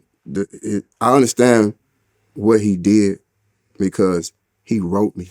I know exactly what you're talking about. He wrote me right around the time after I got the letter from Onem, and he told me, he's like, look, they trying to charge my baby mama, who just had my son, they trying to charge her with Rico Act, because he had some other shit going on. He said, look, man, he basically told me he finna tell. So I heard him rolling back like, bro, you know how the shit is with us, bro. Like, we don't do that. You a soldier, you been in jail for murders, all type of shit. Like, what the fuck is wrong with you? I understand it's your son, your baby moms, bro. You can still make shit work, make shit happen for your kid while you gone. I wasn't trying to hurt. But so I called a heart. In the letter I wrote him, I said, look, because I already got my time. I said, look, bro, if you gonna tell on somebody, just tell on me then. You know what I'm saying? I'm thinking I'm Superman, trying to save my brothers from getting so much motherfucking time. I'm like, man, just tell on me. Just tell everything with me, bro. You know what I'm saying? But, of course that wasn't gonna work because everybody knew what was going on, but I was just trying to stop him from making it worse for my brothers.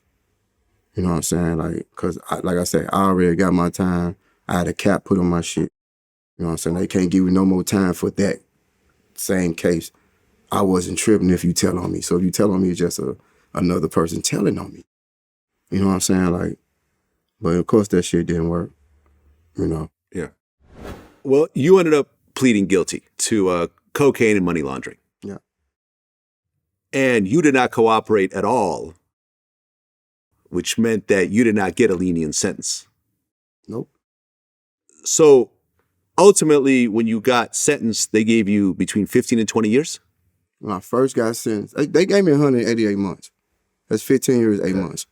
But when I made it to prison, when you go through R&D, you come in through R&D, that's receiving discharge. And you leave out through R&D when you go home from prison. So when you come in, it's like the feds on the street, they got something called the SIS. That's the feds, that's the police inside the feds. They read you out your charges and shit. Like, you got charged with this, you got this amount of months. Man, they read my months. And it was 188 times 2. So I ended up with more time than Meech and T. And I was like, sir, that's not right. I only got 188 months. That shit wrong. He like, well, shit. That's what it say on this paper? That's what your ass finna start doing right now. You know what I'm saying? He like, you got to work that out with your lawyer. So, I'm, making a long story short, I ended up getting the shit removed because they ran it wild instead of running them together, my 2 charges. And they ended up running, it took about 9 months though.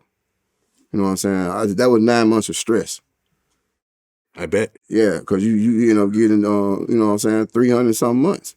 360, what's that, 360, 372 or some shit. You end up getting 300 and something months. Do you know how many fucking years? You know what I'm saying? But like I said, I was worried, but guess what? I took it on the chin and went on and started doing my time. The stressing just made me start working out and all that shit. And I could start getting my mind back right. But, you know, eventually they got the charges ran together. And, you know, I was cool. Well, Terry and Meech didn't cooperate. And they were both facing life in prison. And then the DA started to apply pressure on the family. So I guess one of the Atlanta houses was actually put in Meech and Terry's dad's name. So now their dad is facing money laundering charges. And then they also went after Meech's sister and his nephew as well. So now they're dealing with the stress of, damn, my dad, who's old now, is about to get locked up, and my sister and my nephew, they're all tied into my bullshit. The trial is about to start, and Meech and Terry asked if they could have a conference and speak to each other. And this is, I guess, the first time in 2 years that they've actually spoken. They get into a big argument. They're yelling and screaming at each other. But ultimately, they both decide to plead guilty, and they each took 30 years.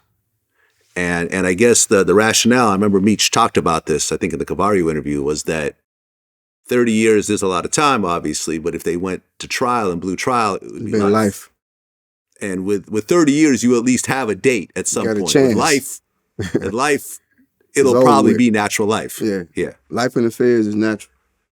It's natural life. You get life in the feds, man, it's over with. The only way you getting back is you get some, you know, court time back, and where you can fight your case, and you know they find a loophole or something, and you get some time knocked off. But yeah, that shit.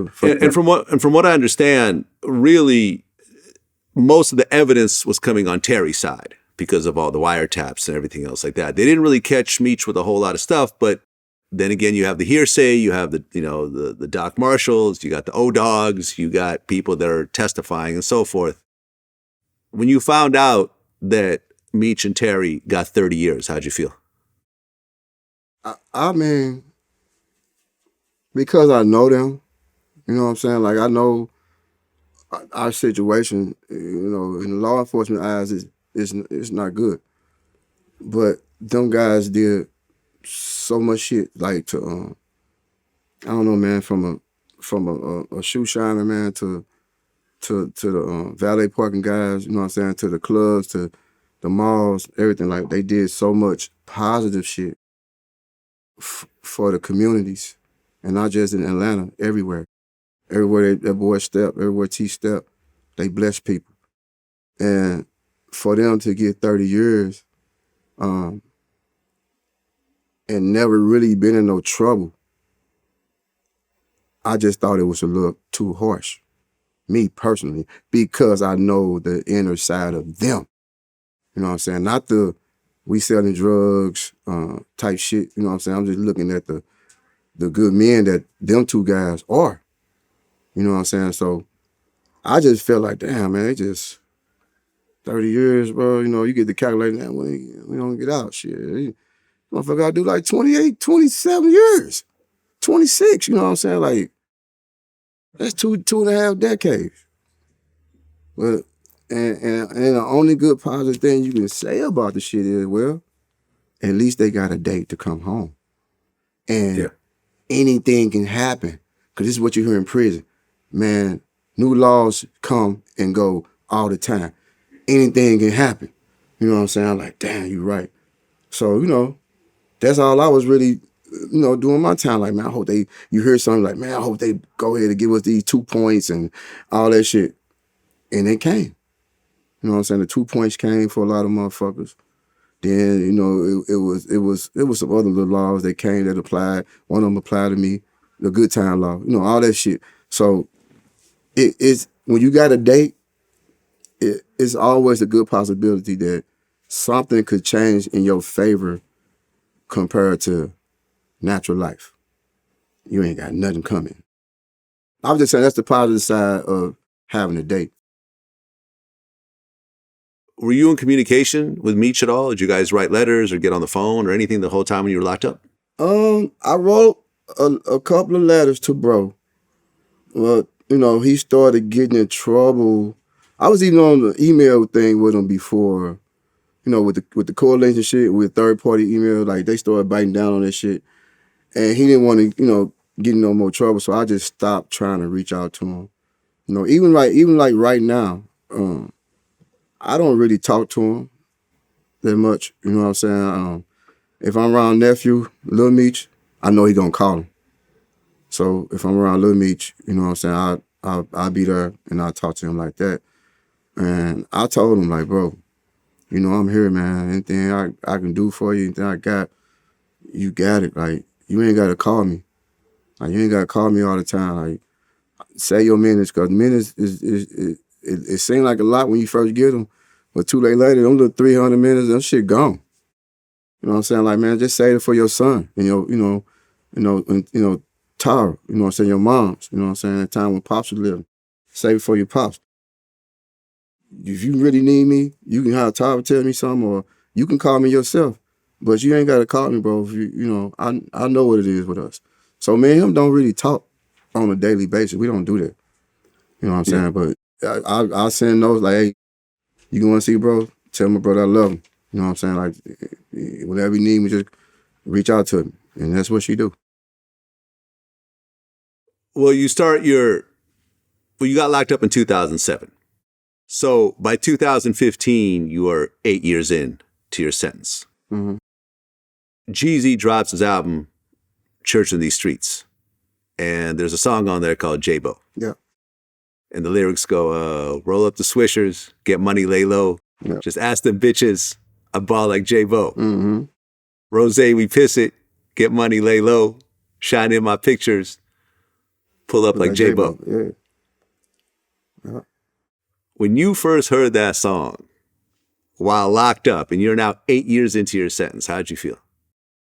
Man, I actually was in the TV room sweating my tickets. I was gambling and shit. I was gambling in prison. And a motherfucker come up to me, hey, Bo, you hear that, man, nigga Jeezy got a song about you. I'm like, huh? I go to the core links and, some of the, I think Tito hate me, like, man, call me back, call me real quick. So I called, like, bro, listen to this. And he let me hear the song. I was like, damn. I was like, shit, that's what's up. You know what I'm saying? I was actually kind of happy, but, as the time go on, you walking on the compound and shit, I bought that J-Bo. Pull up that J-Bo. You got tired of hearing that shit. You know what I'm saying? But it was, the feeling was good. You know what I'm saying? Like, damn, bro made a song about me. Like, you saying to yourself, like, okay, now, all the motherfuckers who didn't believe that Jeezy was partners. I can't sit here and call them. They don't answer prison calls, for real. Some of them do. And they hear the song, it kind of made them like, damn, that nigga do fuck with Bo. You know what I'm saying? But I was actually kind of, happy that he made a song about me. Man, he could have made a song about a gazillion motherfuckers. But he made a song about a motherfucker he considered a friend and a real one. You know what I'm saying? I wouldn't have it no other way, But I was happy that he made a song about me. It was an honor. I mean, yeah, because by this time, Jeezy was huge. Yeah, he was up there. He was up there. And he threw in the whole like BMF, Death Before Dishonor lyrics in there. Talked about how, you stayed solid while the snitches is out there celebrating, living their life. And yeah, man, it was a hell of a, it was just a really dope tribute. Yeah. Yeah. Yeah, like I say, man, I still didn't talk to him even when the song came out. I didn't even talk to him for real until I came home. Okay, so 2017, you're age 45. You finally get out and go to a halfway house. And then by 2018, you get fully out. You had done 10 years, 8 months in prison? Well, actually,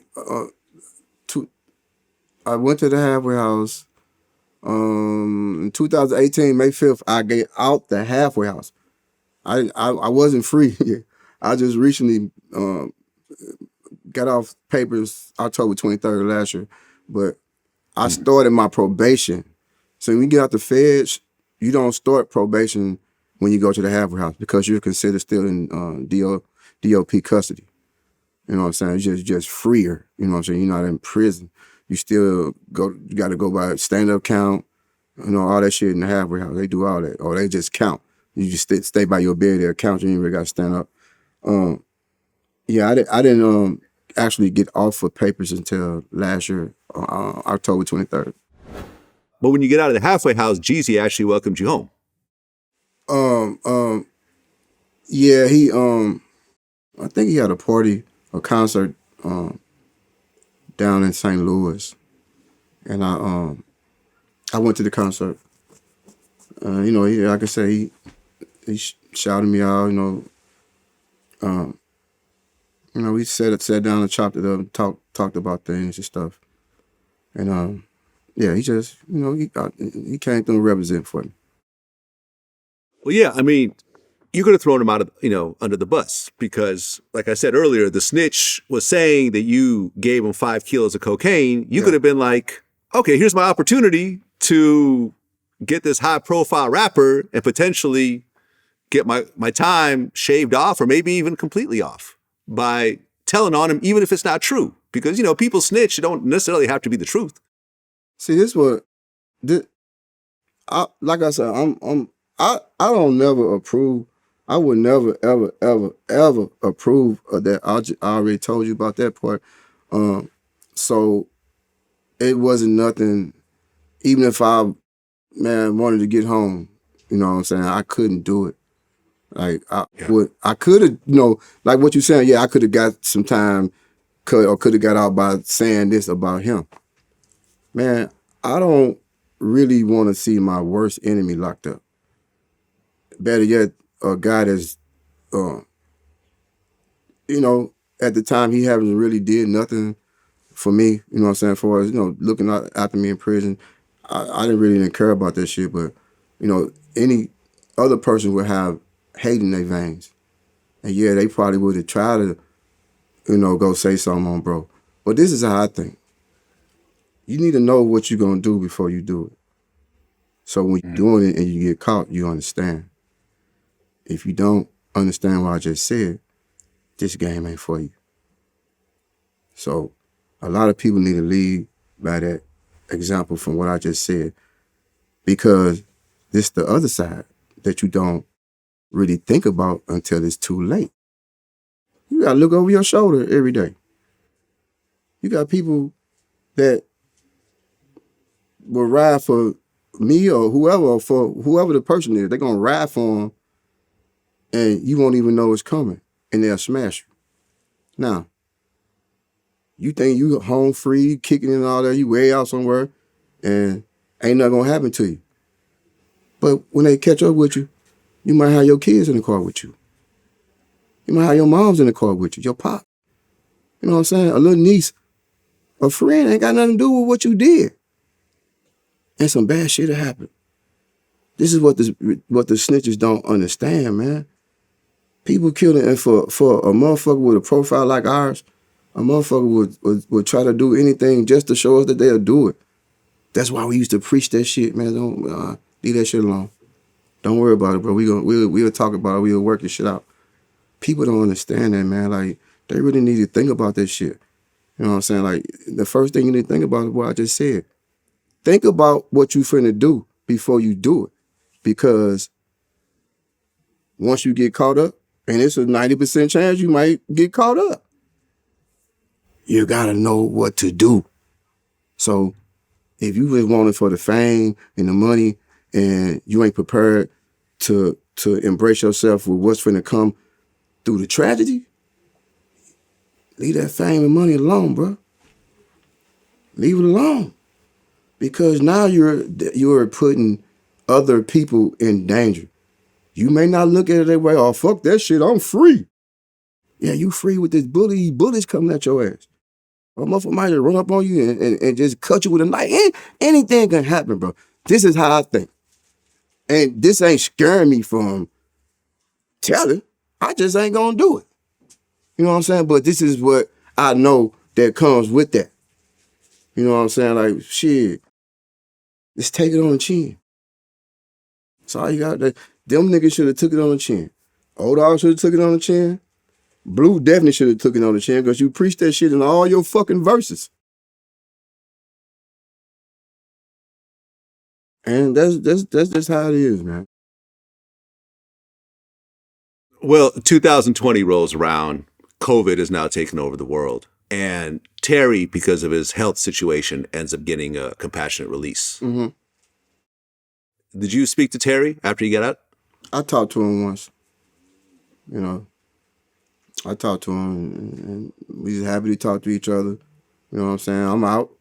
He out. You know what I'm saying? Like, but, you know, we just keep it. I had to keep it to a minimum because he's still on the BOP. I don't want to get him in no trouble. But I had to talk to him one time. Like, man, I ain't, man, put dude on the phone so I can say, what's up, bro? Love y'all, that shit, man. You know, call me if you need. You know what I'm saying? Like, and that's how that was. You know.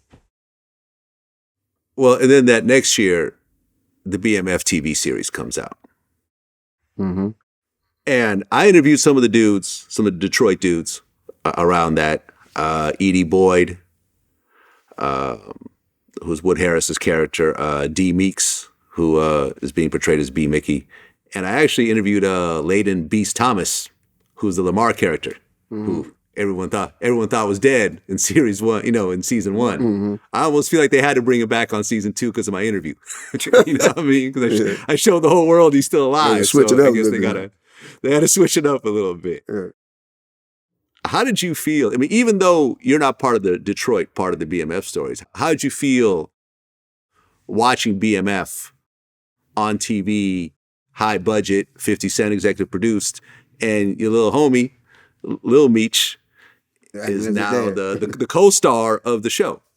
Like I say, man, I was excited for it, man. Like, cause I wanted to see how it was gonna look, how it was gonna, like, how it's gonna pan out. You know what I'm saying? Like I said, I really didn't know how they stuff went, you know, before my time come around now. I heard a little bit about it, but not a lot, because we really ain't really talk about Detroit a lot. You know what I'm saying? But I actually was I was happy with what they done did so far. I'm really happy with Lil Meech, man. Like, and Da Vinci, the one that's playing T. They I didn't know he had it in him. You know what I'm saying? But he worked hard for that though. Like, he went to acting school and shit, and he doing the right thing for his pops. Yeah, and you know, I interviewed Lil Meech a few years ago before the BMF series, and he told me, you know, flat out on camera that he was always shielded from that whole situation. That he had no idea what his dad was doing until he got a little older, and finally, you know, his mom told him the truth, and he was able to go on the internet and everything else like that. You know, when you see him now, he's got the $500,000 BMF chain, the $2 million watch, but also there was some of the bullshit around what's happening. You know, he got arrested over the whole Richard Mille watch situation, and then there was the whole airport situation with the gun, you know, with the switch bags, which, you know, ultimately both those cases got dropped. You know, thank God, because I like the little dude, honestly. I interviewed him. Do you worry a little bit though that he is trying to emulate his dad in terms of the opulence and the flashiness and so forth, when ultimately he's not going to be able to really accomplish that because his dad was making illegal money and he wasn't paying taxes and, you know, and so forth. Meech has a real job. He's really, you know, on TV. He gets a check from that, but he has to pay taxes, and, you know, he has to keep getting money. It's going to be very difficult for Lil Meech to get up to a Big Meech financial level just because of the nature of their businesses. But it seems like he is trying to emulate his dad's appearance. Yeah, I mean, I actually think that he can, you know, because he got so many offers coming his way. You know what I'm saying? Eventually, probably ain't gonna happen in the next 2 years, but he got a chance to make it up there to where his dad was at 99. Legally. You know, he don't. He has a chance. It's just going to be tough. Yeah. You know what I'm saying? Well, I mean, I'm going to tell you something right now. Just like the styles the stuff he be wearing, I'm gonna talk about him. But yeah, I have a $5,000 suit on, like outfit on, like a 2-piece, $5,000. It's first sticking out. I don't even know the name of this shit. But he's doing something that he got something that his dad had back in the day, but his is better. The charm and the chain. You know what I'm saying? Like, that's something his dad ain't had. You know what I'm saying? So he don't reach the goal right now. You know what I'm saying? Till his dad come home. Yeah. Something that his pops don't have. He had a big chain, but not nothing like that. We were wearing diamond chains.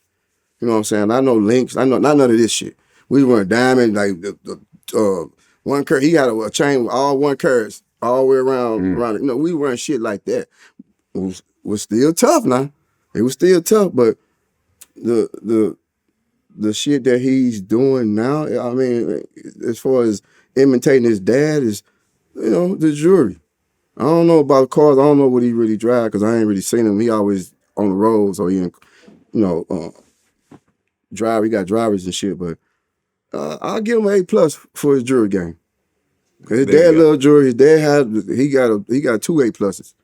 I give Lil Meech an A+ right now for his jewelry game, and that which means that if they was in a race, he'll be on Meech's ass right now. You know what I'm saying? So I'm saying with that, he got a chance to make it there, but it's gonna take some time legally. Right. He's doing it the right way.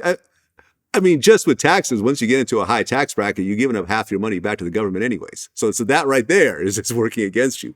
Yeah, but you got shows and shit. You get cash for that. You know what I'm saying? Like, they probably won't know nothing about that. I don't know. But you get cash for that shit. So money, it's ways, endorsements. I mean, you gonna make it there. They're gonna take half of it, but shit, you still gonna make it there and be cool with it. Right. That's the way I'm gonna look at it. Well, Big Meech, his release date is May 5th, 2029. So in the worst case, he has 6.5 years left. Yeah, but hopefully it'll be sooner. I think it's going to be sooner because I still don't think that fool signed up for his 2-point reduction yet. You know what I'm saying? He might have did, or then again, I don't know. If he didn't, shit, that's going to probably be about 3-4 years of his time right there. I actually feel that my brother going to be home way before 29. I don't know what year. I'm hoping it's within the next 2 years. You know what I'm saying? But I just feel he's going to be home before that. Well, over the last 15 years of running VladTV, I've interviewed some of the biggest drug dealers in America. You know, people like Freeway Ricky and so forth. And the one thing that I have found consistently from these guys telling their story is that for every 1 year that they spend on the street balling out, they do about 3 years in prison. Does that sound about right? Shit, I need to add mine. Add my time, but I don't know, man. That's some new shit to me. I don't know. I don't. mean, shit. My point is that ultimately the prison time that you get usually outweighs the fun time that you have. True, unless that's definitely true. That's true. In my case, like any other person, I should have got about 7 years, 7.5 years tops. Like with my case, they use some old shit. You can't use stuff over 15 years old or something like that. They use some shit over 15 years old to give me an extra point or two on my point category with the system, and that I should have got about 7.5 years, somewhere around there, but it doubled. You know what I'm saying? And probably came from a little enhancement or some shit like that. Shit that I shouldn't even have got because I never really been in trouble. Never. Stealing over 150. That was over 15 years ago, a bike. You know, some shit like that. Like, it wasn't no drugs. It wasn't nothing like, it wasn't no violence. None of that shit. I shouldn't even got the time I got. But because of what I didn't do for them, you know what I'm saying, I feel they just, you know, enhanced my time to what it was. Well, yeah, between not cooperating and also high profile, how high profile the BMF name was from, everyone knew about BMF. Like BMF was damn near a household name in hip hop. Yeah. And I think that ultimately, you're playing with egos at this point, right? Yeah. Yeah. It shouldn't be this way, but at the end of the day, the prosecutors and so forth, it's just humans. You know what I mean? And they could be just as petty and as angry as you are, And at the end of the day, you fuck with them and they'll fuck with you right back. And I think ultimately that's what you got caught up in. Yeah, that's exactly what it was. When I finally started figuring out shit when I was locked up, like damn, I'm not finna get no bond. Well, I had got a bond, but I violated. But I'm not finna get out of here. I'm finna get this time and go. I'm just gonna sit my ass down and do this time. So I told my lawyer, I said, look, what type of time my case? How much time I'm looking at? They always say from 5 to life. That's what some shit they'll tell you. So you be like, what the fuck you mean 5 to life? Like I ain't did shit for real to get nothing like no. So I told him, I like, look, man, tell that prosecutor Dawn, like tell her like that your client. He said he'll take 10 years. I'm thinking it's like the state. You can just like we try to negotiate some time type shit. She like, he gonna take 10 years? She like, I'm gonna get back with you on that. She went and did her homework because she didn't know who I was. They didn't know who I was. I got locked up on a superseding indictment. That's when Doc and the big tall dude Swift and everybody else that started telling on me. Like, hold on, how did we miss them? So when the superseding indictment went out, that's when they got me. So she still didn't know who I was when she came back and told him like, man, tell your client we starting off at 15 years and we're not going down. I'm like, damn. 15 years, I'm adding shit up on my head and shit like, what the fuck? Well, she said 188 months. I'm like, man, that's 15 years and 8 months. Damn. Like, fuck it, man. Like, she tell her, come on with it. And that's how I took my time. I wasn't even finna argue with these people. I ain't even going to no trial, none of that shit. Give my time. Let me go sit down. And that's what I did. Well, you didn't cooperate. You took your time. And I saw an interview you did where you said you have no regrets over what you did. You knew what you were getting in for, and you made your bed and you laid in it. Mm-hmm. Do you have kids? Yeah, I have 3. 3 kids. If one of your kids approached you and said, Dad, I want to be the next J-Bo. I want to be the next Big Meech. I'm gonna follow in your footsteps, but I'm gonna do it better than you, and I'm not gonna get caught. What would you tell them? Man, they'll probably have a black eye. You know what I'm saying? I'm gonna tell them no. You know what I'm saying? Like, on the system, I ain't get lost in the system because I always have I have my head on my shoulders. You know what I'm saying? I made it work wherever I was at. I learned how to jail. You know what I'm saying? Like, but everybody ain't like that. You know what I'm saying? Like, I would tell my son, like, fuck no, you stupid motherfucker. Like, I get to talking to him crazy. And I don't even talk to my kid like that. But if you come to me on some shit like that, we gonna have a problem. It's just gonna be a problem. But I'm trying to make it where my son ain't gotta never even think like that. You know what I'm saying? So if I can make it where he don't have to think like that, then I done my job. But if he want to think like that, then it's a problem. You know what I'm saying, with me and my kids, because he shouldn't even be thinking this way. Yeah. You know what I'm saying? So I wouldn't. It ain't have to be my kids. It can be a kid from the street. I'll come up to him, man. There's so many people come to me and like, man, what would you tell me? You know, what would you tell me to do so I could prepare myself? You know, not to try to get locked up and all that shit. I say the first thing I'm gonna tell you, bro, is not to do it. And I'm gonna run everything down to him, like, know what you're doing, shit. The shit I just said, I'm gonna do all that. But then, if he is like persistent with it and ain't trying to hear me And I just try to give them the best advice I can. You know what I'm saying? As far as the streets. You know what I'm saying? But I'm still be like, bro, don't even think this way. You know what I'm saying? But I would tell them, but if you do, you need to be careful, man. Like I try to prep him because I know he not going the way that I'm trying to direct him. So Yeah. if he wanted, he still on the goddamn that road that cut off and, you know, he trying to beat everybody to the end type shit, then I'm going to try to explain it to him the best way I can, you know what I'm saying, where it makes sense to him. You know what I'm saying? Like, but at the end, I'm still going to tell him, like, look, bro, if you ready for motherfuckers to come kick your house in, I ain't talking about the police. I'm talking about these robber boys. It's gonna be girls around, like they girls might set you up. I'm telling you, like, every bad thing, but he'll think of it like if whatever he think that's good, I'm gonna make it bad for him. But if you can go ahead and do that now.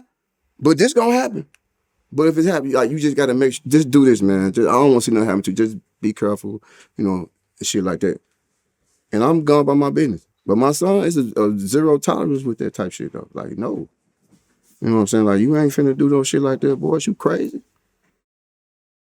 I mean, yeah, I remember there was the famous, was it the Raw Report? Or no, it was a Smack DVD where, Meech was talking about how there'll never be another crew like this ever again. And I think that part of the reality of that statement is that in 2023, you have so many more cameras. You have social media. You have everyone got a cell phone these days with a camera built into it. There are no better detectives than social media because they will break down a case. They will find a clip from 3 years ago and cross-reference it. So yeah, there'll never be another BMF because technology has just moved to the point where you can't get to the point of making that much money and still staying under the radar. It's just not possible anymore. No, it really isn't. You're right. Yeah. Everybody got cameras, and there's cameras everywhere.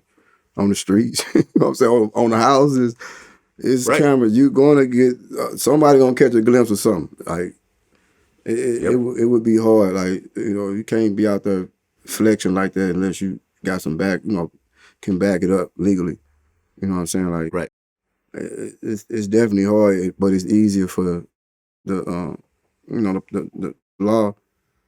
You know what I'm saying? Because ain't nothing to just get on your page or get on somebody's page. That's, somebody gonna say something, basically.